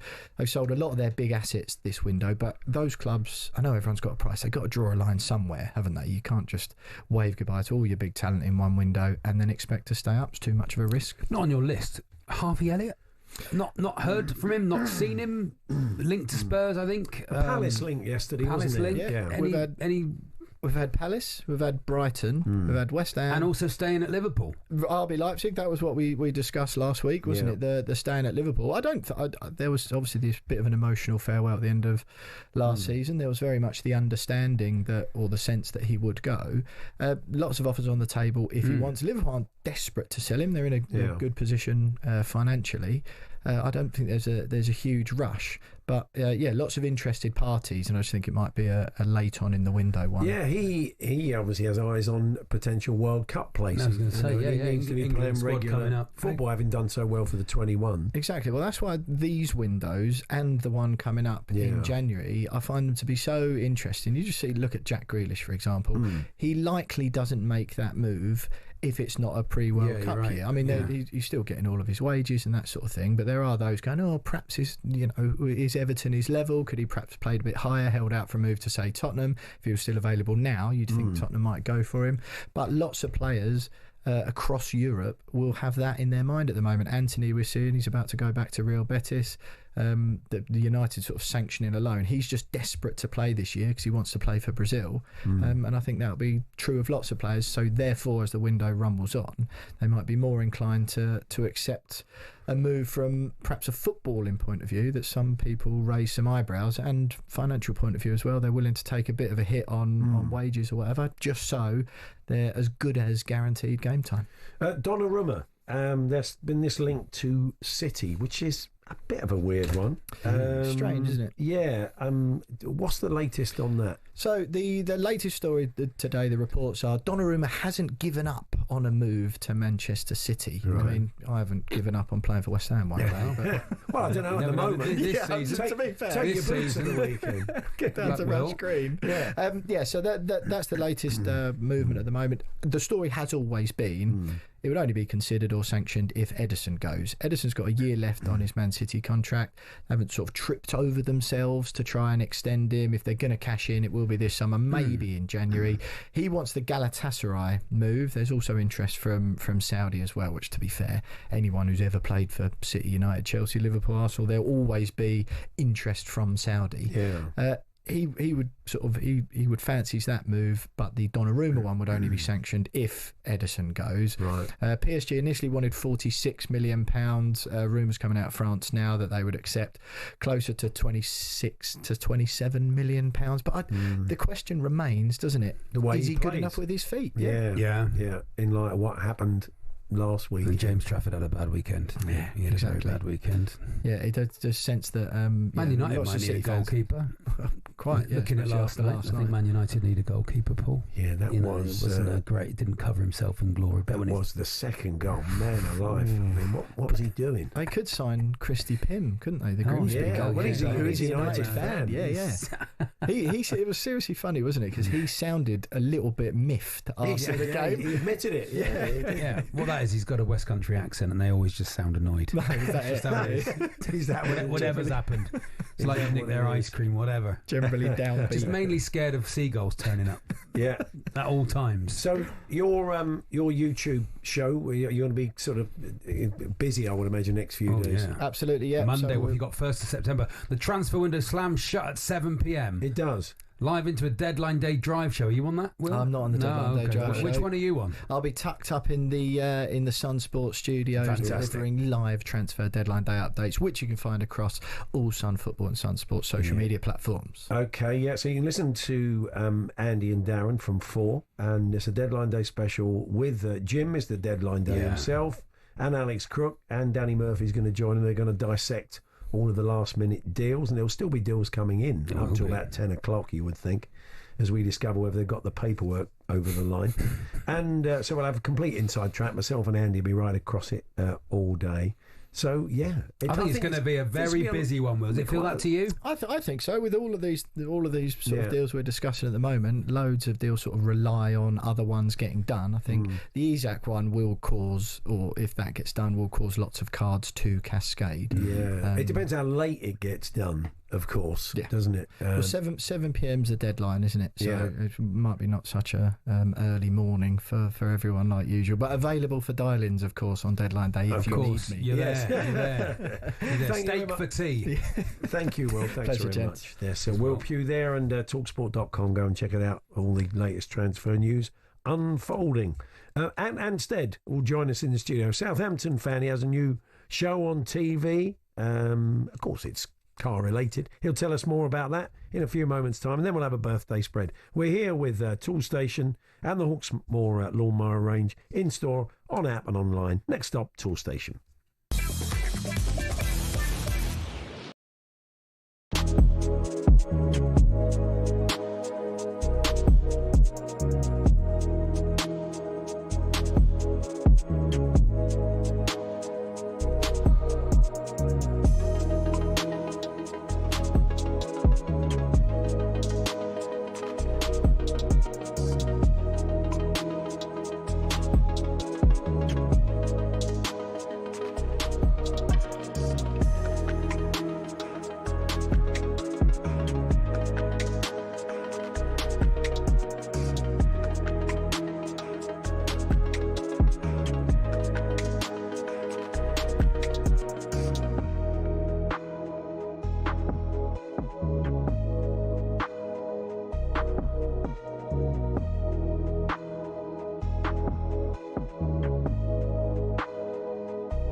Good afternoon, Paul Hawksbee, Charlie Baker here on talkSPORT. Birthday spread coming up. We are joined by the veteran of many a motoring show on TV. He has his series Born Mechanic been recommissioned, and it had a successful run last year. And Anstead joins us in the studio. Good afternoon. Yay, good. Thanks for having me, guys. It's really welcome. Really welcome. We've been saying all afternoon you're a Southampton fan. And you're not. Your notes are wrong. Researcher needs to, unless they're a Southampton fan and they're pushing an agenda. There is a link though. You wear a Southampton kit when you play football in the States. Yeah, well, that's probably where the errors come from. I still somehow managed to kick a ball around in California in the SoCal Premier League, and I play for a team that wears the Southampton kit. Because we try and find talent in California and hopefully, get them the opportunity to get a career. Oh, fantastic. It's been quite successful. You said quite a few of the guys that you play with have gone on to have pro careers. Yeah, we've actually turned up quite a few young lads, and we're very good. We take on young lads. My two midfielders are both Liverpool Academy, so they go out and they train on behalf of Liverpool, and they try and find talent. So we've got quite a decent side. We were state champions 3 years ago. We're still hanging on to that one bit of trophy. Yeah. 3 years ago. 3 years ago, Just don't have to say that. We were state champions. We're state champions. Yeah. Year doesn't matter. Yeah. What about attitudes towards football out there then? Are you seeing that change as you spend time out there? 100%, yeah. I played non-league for 17 years, over 700 games as a non-league footballer. And when I moved to America 9 years ago, there was a couple of important things to me. I need to find a good curry house, which I have, by the way. In LA? In Laguna Niguel. I live in Orange County, Laguna Beach. Yeah. So the neighbouring town has a good curry house, but also need to find a good team. It's different though. I've been playing non-league for years, in the mud, in the rain. Yeah. You know what it's like, away from home. Yeah. Elbows to now playing on carpets in California. Yeah. And I've been to the Galaxy a lot. Okay. And I became quite, good friends with some of the guys there. So I've inherited, I'm an LA Galaxy fan because of that. Oh, very nice. But it's a different style of football. It took me a couple of years to adjust because, playing Ryman football, I was a target man, so I would elbow anyone who was near me. Yeah. And hopefully the ball would kind of go in off my elbow. Yeah. But out in America, they don't like that. No, I can imagine not. So for a couple of seasons, I can imagine that a lot of therapy happens. Yeah. Because of your green elbows. juices at half time. Yeah, sorry. Yeah. Yeah, but I've adapted the way I play. Oh, good stuff. Not sure for the better. Yeah. So tell us a bit about Born Mechanic. I started season 1 last year. Kind of came about by accident, really. Growing up, my parents worked in kitchens in boarding schools. My dad, my friends would remind me my dad's a dinner lady. Right. Yeah, very nice. So my entire childhood was living in school accommodation. My parents never owned a home. So a couple of years ago, my parents, declared that they're going to finally retire, and I thought, this is an opportunity to give back. So I secretly went out looking for a home to buy for my parents, as their, to say thank you for everything they've done for me. And I could have bought the home that makes sense, a new build or something that's turnkey ready. And then I walked into this historic farmhouse, and straight away I'm like, well, this is it.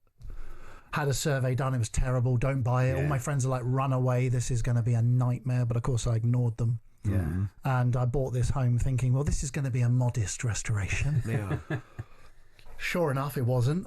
And at the same time, because I was living in the US, Discovery UK, was saying, well, look, if there's ever an opportunity to do something with you back home, we'd like to do it. So they caught wind of me restoring this bonkers old farmhouse, and on the farm there's an old barn. So while I'm staring down the barrel at this crumbling derelict farmhouse, I do know how to build cars. So I quickly made a workshop, and I started to sort of buy and fix and flip cars, hopefully to make a bit of profit and inject some cash into the farm. And that's it. That's the business model. Pit. Oh, gosh. It's like the never-ending money pit. So, yeah, it was documented last year, season 1, highest ratio on the network. Very nice. So it's, people have really liked it. So we quickly commissioned season 2. And... So it's 8 cars you're doing. Tell us which. You just said to me off air that Austin 7, which I love an Austin 7. My father-in-law is doing up an Austin 7 as we speak, so I know what that is. What else have you got on the list? Yeah, it's a big range. I mean, the Austin 7's a 1929 car, which is cool because that makes it vintage. And the newest car is a BMW E30 from 1991. We're doing a transit van, Mark 1 transit van. This year's the 60th anniversary of Transit, so that's cool. Nice. Known by every rock band. From the 70s, driving up and down the M6, The backbone of Britain. Exactly, yeah. That's my best Ford kind of PR voice right then. Yeah, so it's there's something for everyone. You know, it's an eclectic mix. Morris Minor Traveller. Yeah, lovely. With the wood or not? Yeah, with the wood. He's saying that like, you know, it's. I knew with the wood, but I didn't know if the one you had wood on it. You've had to replace the wood, or you know how. Well, I don't want to give the show. I'm going to stop saying wood. Yes. Yes. Or if you say it, can you say it with a husky voice? Yeah. But my dad's first car was a Morris Minor. Okay. And it's really weird because my dad's name's Nigel, and my parents are in the show, by the way. It's a reality show as well. My kids are in it. My brothers are in it. So we go down to the West Country, where I'm from, Devon, and we buy this Morris Minor Traveller. My dad's name's Nigel, and we bought it from a guy called Nigel. Oh, My nice. mum's name's Sue, and Nigel number 2 was also married to Sue. Yeah. Wow. And it was his first car. So it's this really lovely, charming story. So the Morris Minor's a good one. How many miles had it done then? Well, it'd been in a garage for about 40 years, but it had great usage. The Nigel we bought it from, learned to drive in it, got his first speeding ticket in it, which is pretty I think legendary. all classic car owners have to change their name to Nigel. Yeah. Steve Pole. I don't know if that's part of the rule, is it? If you own a green Morris Minor Traveller, I think that is the rule. Wow, good stuff. So you went and bought that, and you flipped it, or you resprayed it, or you. Well, each car sort of gives... welded it. I can imagine quite a lot. Isn't it a bit like listed buildings? Don't you? I mean, there's this. If you're on don't you have to kind of keep to the old traditional ways of doing triggers things? broom? Is it sometimes? I think you shouldn't mess with it. You have to use the old techniques and stuff. Well, it's funny you say that because, well, firstly, I live in California, which has barely any history. The farmhouse is a couple of 100 years older than California. Yeah. Laguna Beach, I think the oldest house is about 110 years old. And my front door is probably 400 years old. Yeah. So this country's really good at protecting heritage. So the house that I'm restoring is grade 2 listed, and because of that, it comes with loads of red tape. Yeah. But in the car space, there is nothing governing. So listed buildings are protected by criminal law. If you do something against, you go to prison. Sure. Whereas in the car space, we could take a Le Mans winning car from the 1950s, paint it pink, slam it down, put a spoiler on it, and people would hate it, but we won't be prosecuted. No, sure. Maybe we should do that. In California, what is it? Lots of VW Beetles and VW. Yeah, I'm in Southern California, so we're close to the Mexican border, which means there's a lot of Beetles. Yeah, because of Mexico. But America's full of big cars, actually, trucks. Yeah. SUVs, minivans. The Ford F1. I watched No Country for Old Men the other week. That brilliant film. The trucks in that, the pickup trucks in that, film. are just immaculate. Brilliant. Is that what you're after, Charlie? Whenever I watch I love a pickup truck. Love a pickup truck. Whenever one car, I go, nice truck. Yeah. Oh, nice pickup. Whatever it is, my wife will always tell me off for saying it, But great stuff. When does are you underway yet for the new series? Series is wrapped. Hurrah. Right, yeah. And it goes out on Quest, and you can stream it on Discovery Plus on September 16. There's 8 episodes, 8 1 hours, 8 cars. And we set this mission out at the beginning of episode 1. Because if you visualize the house, it's a big farm.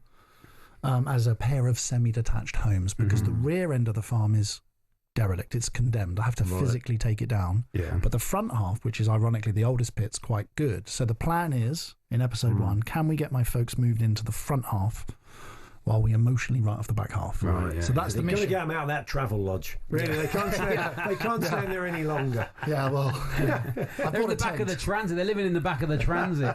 It's actually probably more waterproof than the house.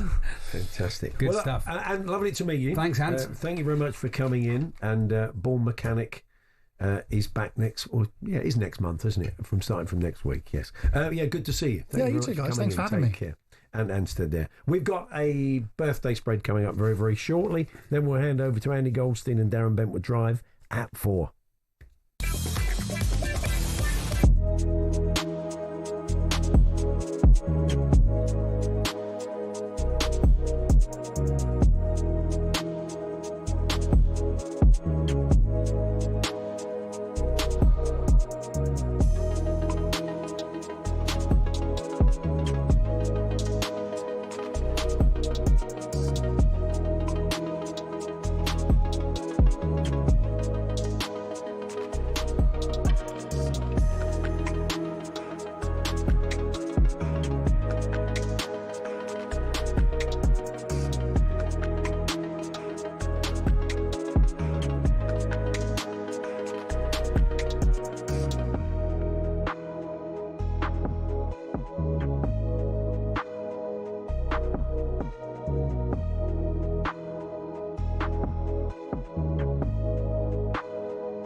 Premier League teams have got a load of crazy nicknames. Ever wondered where they came from?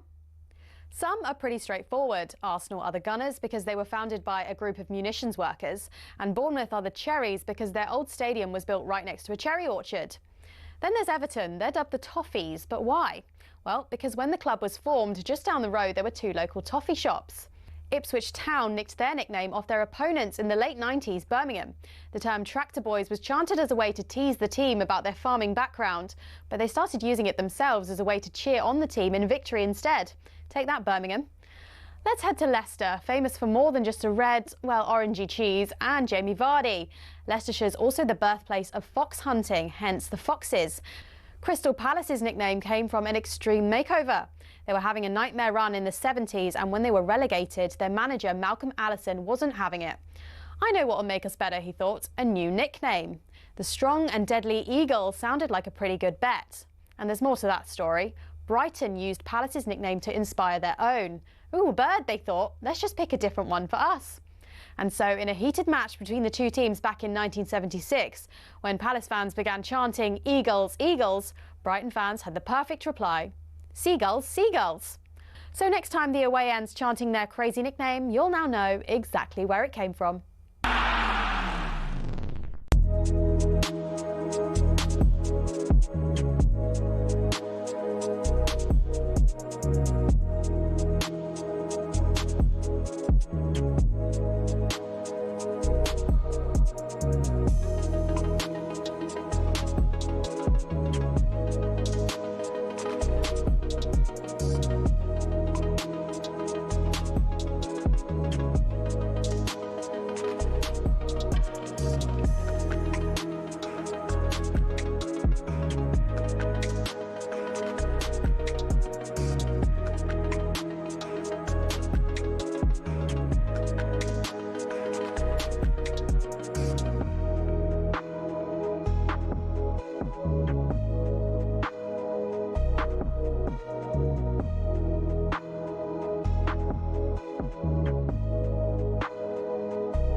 Just ahead of the birthday spread, understandably, Jason Cundy and Jamie O'Hara were on a proper wind-up on the sports bar last night. Talk about manna from heaven. And, of course, Manchester United lost to Grimsby, and they were leaving voicemails with Andy Goldstein until he finally called back, and he wasn't a happy man. It's probably the worst the club has been in since I've supported United. That's fair. I don't recall a time it was worse than this, because when I started supporting them was early 80s and Ron Atkinson was involved, right?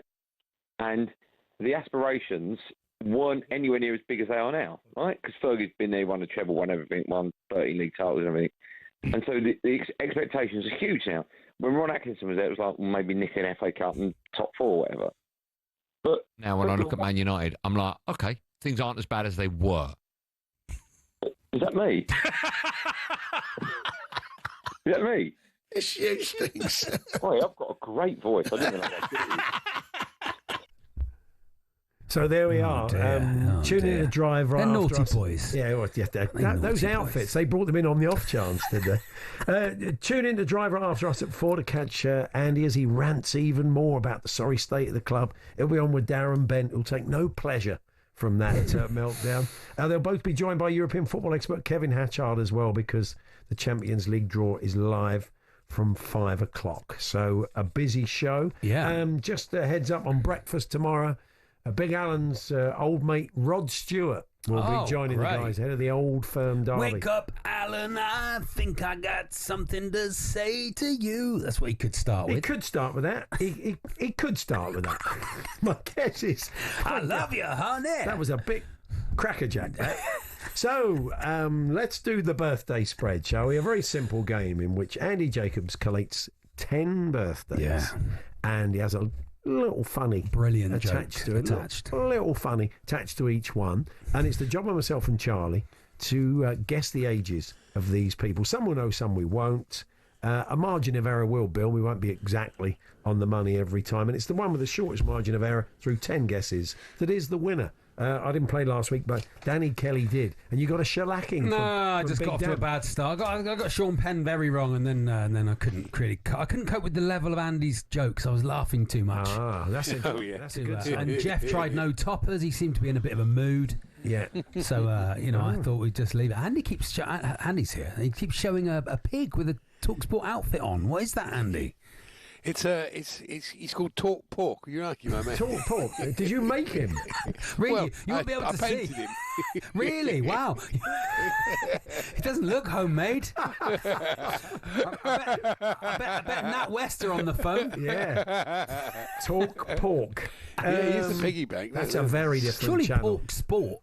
Yeah, but that's true. He's got a point. Did he Pork Sport, isn't it? Yeah, I suppose that's true. Yeah, but no, he'd rather talk about pork, basically. Okay, Jeff Peters is keeping score. Fresh from the gym. He's not going to be. He's not going to have steam coming off of him, is he? Fresh. Well, I say fresh. He's got good guns, Jeff. Look at him showing his guns. Jeff. Hello, Jeff. Good afternoon, lads. Yeah, Danny beat Charlie last week, and Charlie beat Max the week before. So, Paul, you've not played for 3 weeks. Yeah. You won last time, 16-9 this year, and 100-58 overall. Wow, fantastic. So we go again. Last time we played, I won, so I think I lead us off. Okay, yeah, don't sure. I? So here we go then, Andy. Let's have the first birthday. Should we have Pele and... yeah, we should. Yeah. Are they there? Here they are. Lovely, yeah, it's Pele. Really great music. Steve McFadden and Pele. Pele. Baby. It's not Steve McFadden. It's the actress Anne Archer. Anne Archer and Anne's family. I don't really know. I can't remember. What's she been in? Do you know anything she's been in? Anne Archer. Anne Archer. She's not an archer, is she? You haven't No, got I this don't long. know. Oh, well, anyway. William Her Tell. family warned me not to waste my money betting on Chelsea to win the Premier League. It was a double, and England to win the Ashes. But you know me, I never listen to the Archers. There we are. We don't know who She appeared in a feature film debut. Feature film debut called The Honkers. I'm not going to say what year, but The Honkers. The Honkers. Oh, my God. This, you've got to start, Paul, here. And she was in Fatal Attraction. Okay. Well, We're getting closer to it now. 70. I think you're guessing, about right there, Paul. I'm not going to go too far away from you. I'll go 72. 78. Oh, okay. There we are. Good going, Paul. Well done. An archer. So what's the scores, An Archer. Yeah. Charlie takes the lead. He's on 6, Paul on 8, and he's avoided a Sean Penn situation there, as Glenn would call it. Yeah, What? from I mean, last Sean week. Penn's pretty well known. He was married to Madonna. How old is Sean Penn, Paul? I would have said he was about 58. No, you'd have been wrong. He's 65, and I said Charlie 80. said he was 80. Yeah. 80? I know, I just got it. I thought he was one of those old 65, blokes who goes with young women, like they do in Hollywood. And he thought Catherine Hamnett was 62, which was another... Let's go over some scores I don't know, shall we? Honestly. It's a waste of time as it is. Sounds like you really stunk the place out last week, Charlie. Wow. Thought Sir John Scarlett was 99, but anyway. Oh, yeah, okay, right. So, Okay. I'll do my Catherine Hamlet joke again, but I won't. No. It was a good one, though. It was Kristen, the next birthday, the second birthday of the day. Yes. Kristen Wiig. Oh, yeah. Kristen Wiig, the actress and screenwriter from Bridesmaids. And her new clothing line is incredibly distinctive. You can always tell when someone's wearing a wig. Oh, okay, nice. Yeah. She's good, isn't she? Kristen Wiig, yeah. Kristen Wiig, 52. Yeah, I'd say you're in the ballpark there, Charlie. 51. 52. Oh, very good. A perfectly fitted wig there from Charlie. Bridesmaids is in, I think, the top 5 films of all time. It's absolutely brilliant. Really? Oh, yeah, it's brilliant. Absolutely brilliant. Really? You're going Godfather, Kane. just look, give him my opinion. That's fine. You get your own list. Yeah. No, I will. Yeah. Charlie with a direct hit stays on 6. Paul 1 out onto 9. Okay, there we are. Hello, Adrian. I like the 10 Commandments myself. Anyway, on Talk Film. Jason and the Argonauts for me. Here we go. She was in White Lines, and I think in the In-Betweeners, Laura Haddock. And she shocked me recently on a weekend away when she went through 2 packs of Marlboro Light in a day. I said to her, I never realised you smoked haddock. Big Grimsby fan. Yeah, that's it. She is. She's really happy today. I don't know if she is, Paul. No, she's probably not. Again, I'm really struggling. I can't. She's been in Guardians of the Galaxy as well. Oh, yeah, okay. Yeah. Right, I can't picture Laura Haddock. Wikipedia, Blonde, isn't very it? attractive. Oh, right. Okay. Andy. All right. We're not I'm allowed to say now. Okay. I've been cancelled. Yeah, you're cancelled now. Get him off there. Is that what it's like on Talk Pork? Yeah. You know, a blonde, very attractive. If you say that, they'll just all turn over to Talk Pork. Talk Pork, they're all over there. They're all on Talk Pork. What would the heartland of this station rather listen to? Pork. Us doing this on Talk Pork. All the meaty issues of the day. God. Spoil it in many ways. Who's having a beef? Who's having a beef with who? Oh, right, yeah. And he's okay, let's leave that. Yeah, leave that. Walk away from that. Lots of people. Jeff spoiled predominantly lots of people saying. Jeff spoiled that. Oh my God. He did really. He did, you know. Come to the on, point he where did. I don't even want to run with it do the anymore. jokes anymore. I did have something. Talk Pork, we were having a laugh about that, and then Jeff came in. Oh, mincing about. Oh, shut up, Jeff. Yeah. Okay, Laura Haddock. 40. Laura Haddock. 46. Fanny Craddock. 46. You've got to have a system. 46. Yeah, I think you're about right there, Paul. 48. 40. Oh, sorry, don't Laura. know who you are, Laura. Sorry, Laura. That's Really even sorry. worse than not getting her age right. That's really bad. Yeah. So what are we talking about here, Jeff? Paul 6 out onto 15, and Charlie is 8 out onto 14. So Charlie leads by 1 after 3. Okay, into birthday number 4 with Charlie leading us off. Yeah. The first non-actor of the day, it's a writer, it's Jeanette Winterson. And she used to do the halftime refreshments at our local club, but we got sick of having the same thing every week. I said to Jeanette, oranges are not the only fruit. That's right. That's her famous book. Yeah. Welcome back. Yeah. 78. Oh, Andy, I'm sorry. Andy's just sprayed his tea everywhere. Has he really? It's Talk Pork. He's doing Talk Pork at the same time. He's done a Peter Glaze. Oh, I'm sorry, Andy. Andy's doing Talk Pork at the same time. He's doing 2 shows at once. I'd say Jeanette Winterson is. Hang on, it's Charlie to go. I said 78. I said 78. I said 78. She might be a bit younger than that. Okay, I'm going to go. Very wrong. I'm going to go 69. Oh, no. 69. 66. Oh, God. Could be crucial. Completely wrong. Yeah, wow. Dreadful. So what's that done to the scores, Jeff? Charlie 12 out onto 26, and Paul 3 out onto 18. So dear. Paul leads by 8. Only 8. Only 8. And so we head into half time with birthday number 5, Andy. Birthday number 5, the actor and stuntman Ray Park. And he was celebrating having the freedom to do what he wants. He told me he gets up when he wants, except on Wednesdays when he's rudely awakened by the dustman. He then puts his trousers on, has a cup of tea, and thinks just about leaving the house. Leaving the house. It's what is known as Park's life. Yeah, Park's life. Yeah. I know his son, Ray Park Jr. Yes. He's a Ghostbuster. He is. That's right. And then what happened? Yeah. Oh, no, people were laughing, Jeff, so that doesn't work, actually.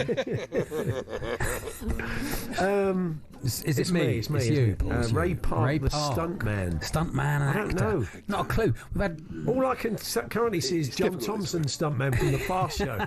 You want me to jump through that window? It's that guy, isn't it? I'd say Ray Park. Ray Park, the actor and stuntman. 75. I've got a clue, No Charlie. idea who he is, and I've got to get... He's done us today, hasn't He he? really has done us in. He said we'd know who they are. Yeah, really? No, that's hard. What did you go for? 75. 75. I need some points. I'll probably Regals it. I'll go 70. 51. Oh, okay. Wow. Volatile game today. So, Jeff, get your shoes and socks off and count up where we're at.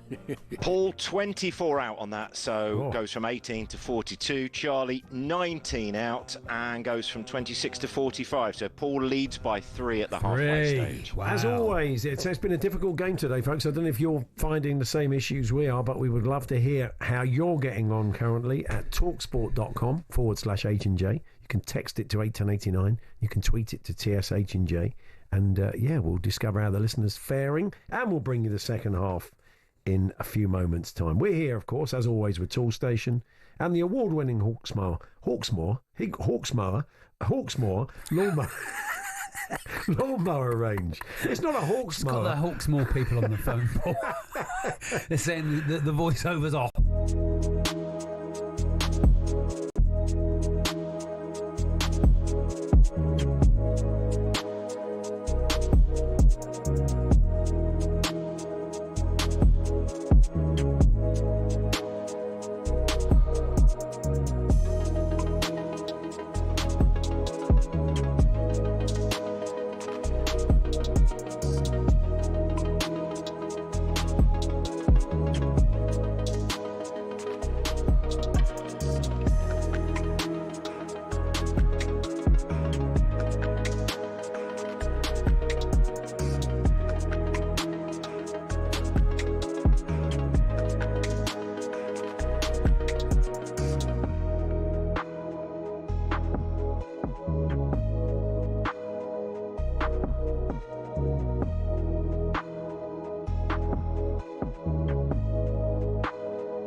We're halfway through the birthday spread.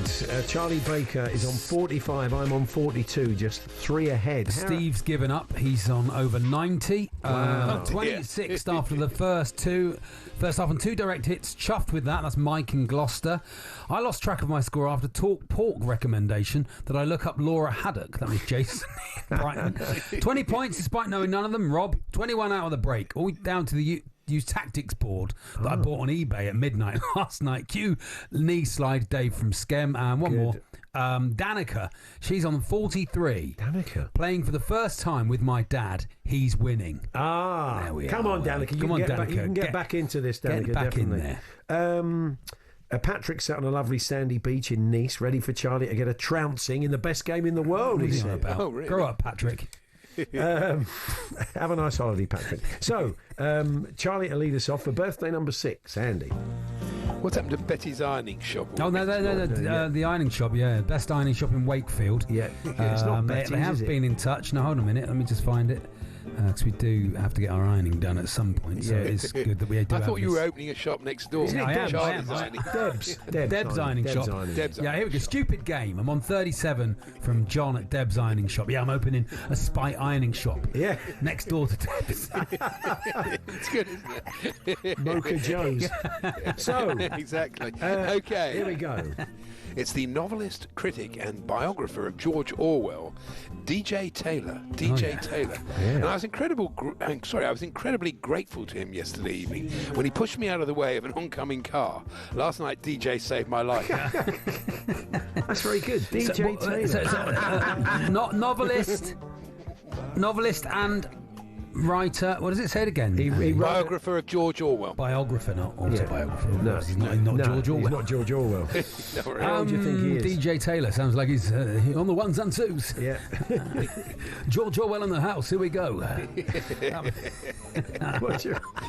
How old is he, Charlie? Great if he was. 1984, kicking it like it's 1984. Shout out to the big brother. We can tell you're on DJ Virgin Taylor. Radio. Virgin Radio 2 to 6. Yeah, never miss a goal, never miss a beat. Here we go. Quick. No idea. 70. Too old, Paul, is it? No, I don't. I think you're right in the vicinity. 77. Oh, 65. Oh, okay. That's made it interesting. Yeah, what's the scores, Jeff? Paul, you're 12 out on that. You're on to 54. Charlie, 5 out onto 50. 4 in it, 4 to go. What a game. That was really good, Jeff. I was really excited.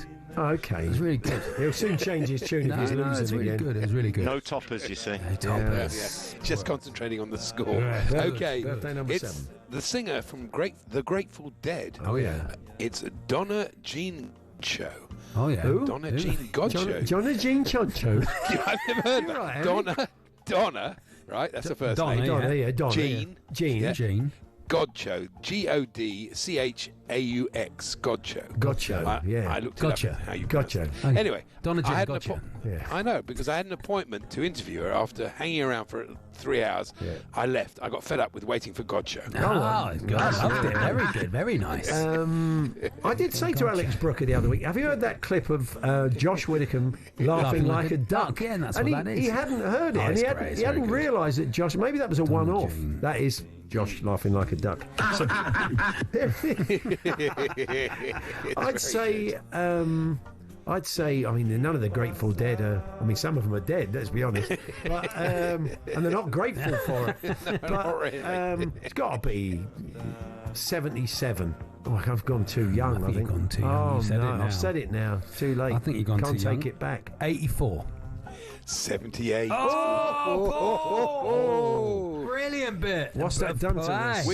We are flip-flopping one way and another. Paul 1 out onto 55, Charlie 6 out onto 56. Wow, what a so game. Paul back in the lead by This is what 1. the people want. This is sport great. at its Great finest. spreading. Birthday number 8 then for Charlie to lead us off. Okay, a lot of actresses this week. She was in Once Upon a Time in America in 1984. Tuesday Weld. Tuesday Weld. And her son actually is studying the origins of Test cricket. Is completely obsessed with the great WG. Yes, Tuesday's child is full of grace. Oh, there we are. Beautiful. There we are. Tuesday Weld. Tuesday Weld. Feels like you're doing a GNVQ. In the Tomorrow's Weld. What do you think?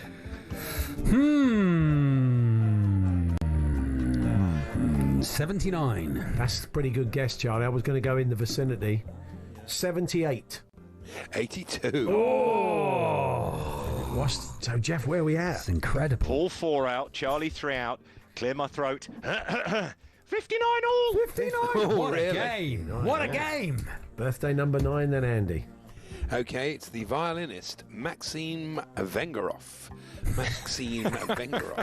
And he used to be a big fan.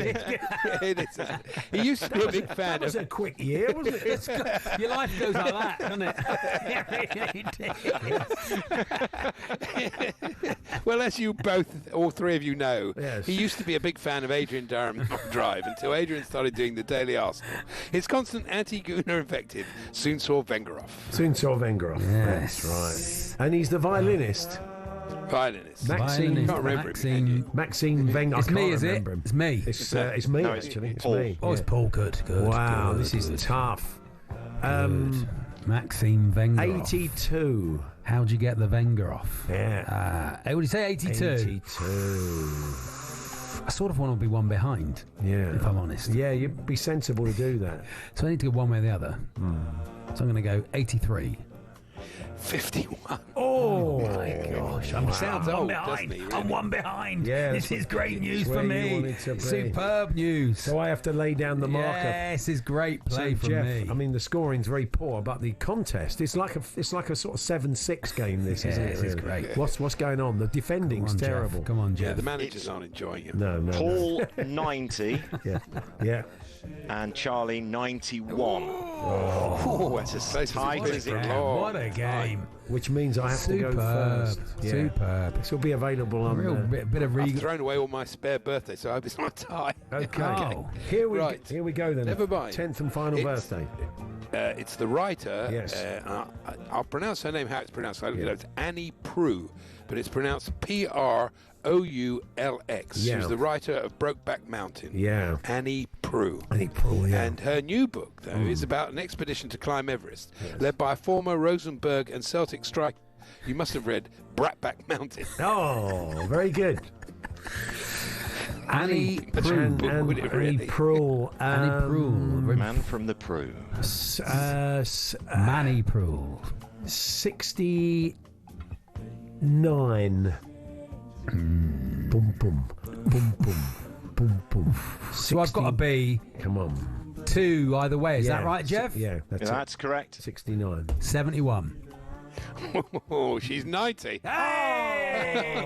Eat it! Brilliant. Eat it up! All of it! Hooray! Well done, Charlie. The winner! Congratulations, yeah. Never miss a goal, never miss a beat. Game on, 2 till 6. Virgin Radio. Patrick Reynolds isn't happy in Nice. He just ruined his afternoon. Oh. Thank you, Andy. I'll see you tomorrow.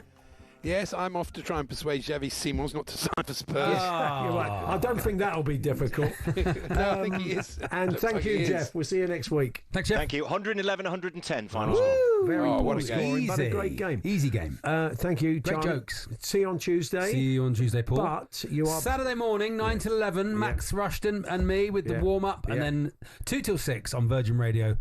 Game on. Never miss a goal, never miss a beat, Paul. Coming up next, go very easy on Andy Goldstein. He didn't have a good night last night. I'm sure Benty will. They're coming up with Drive.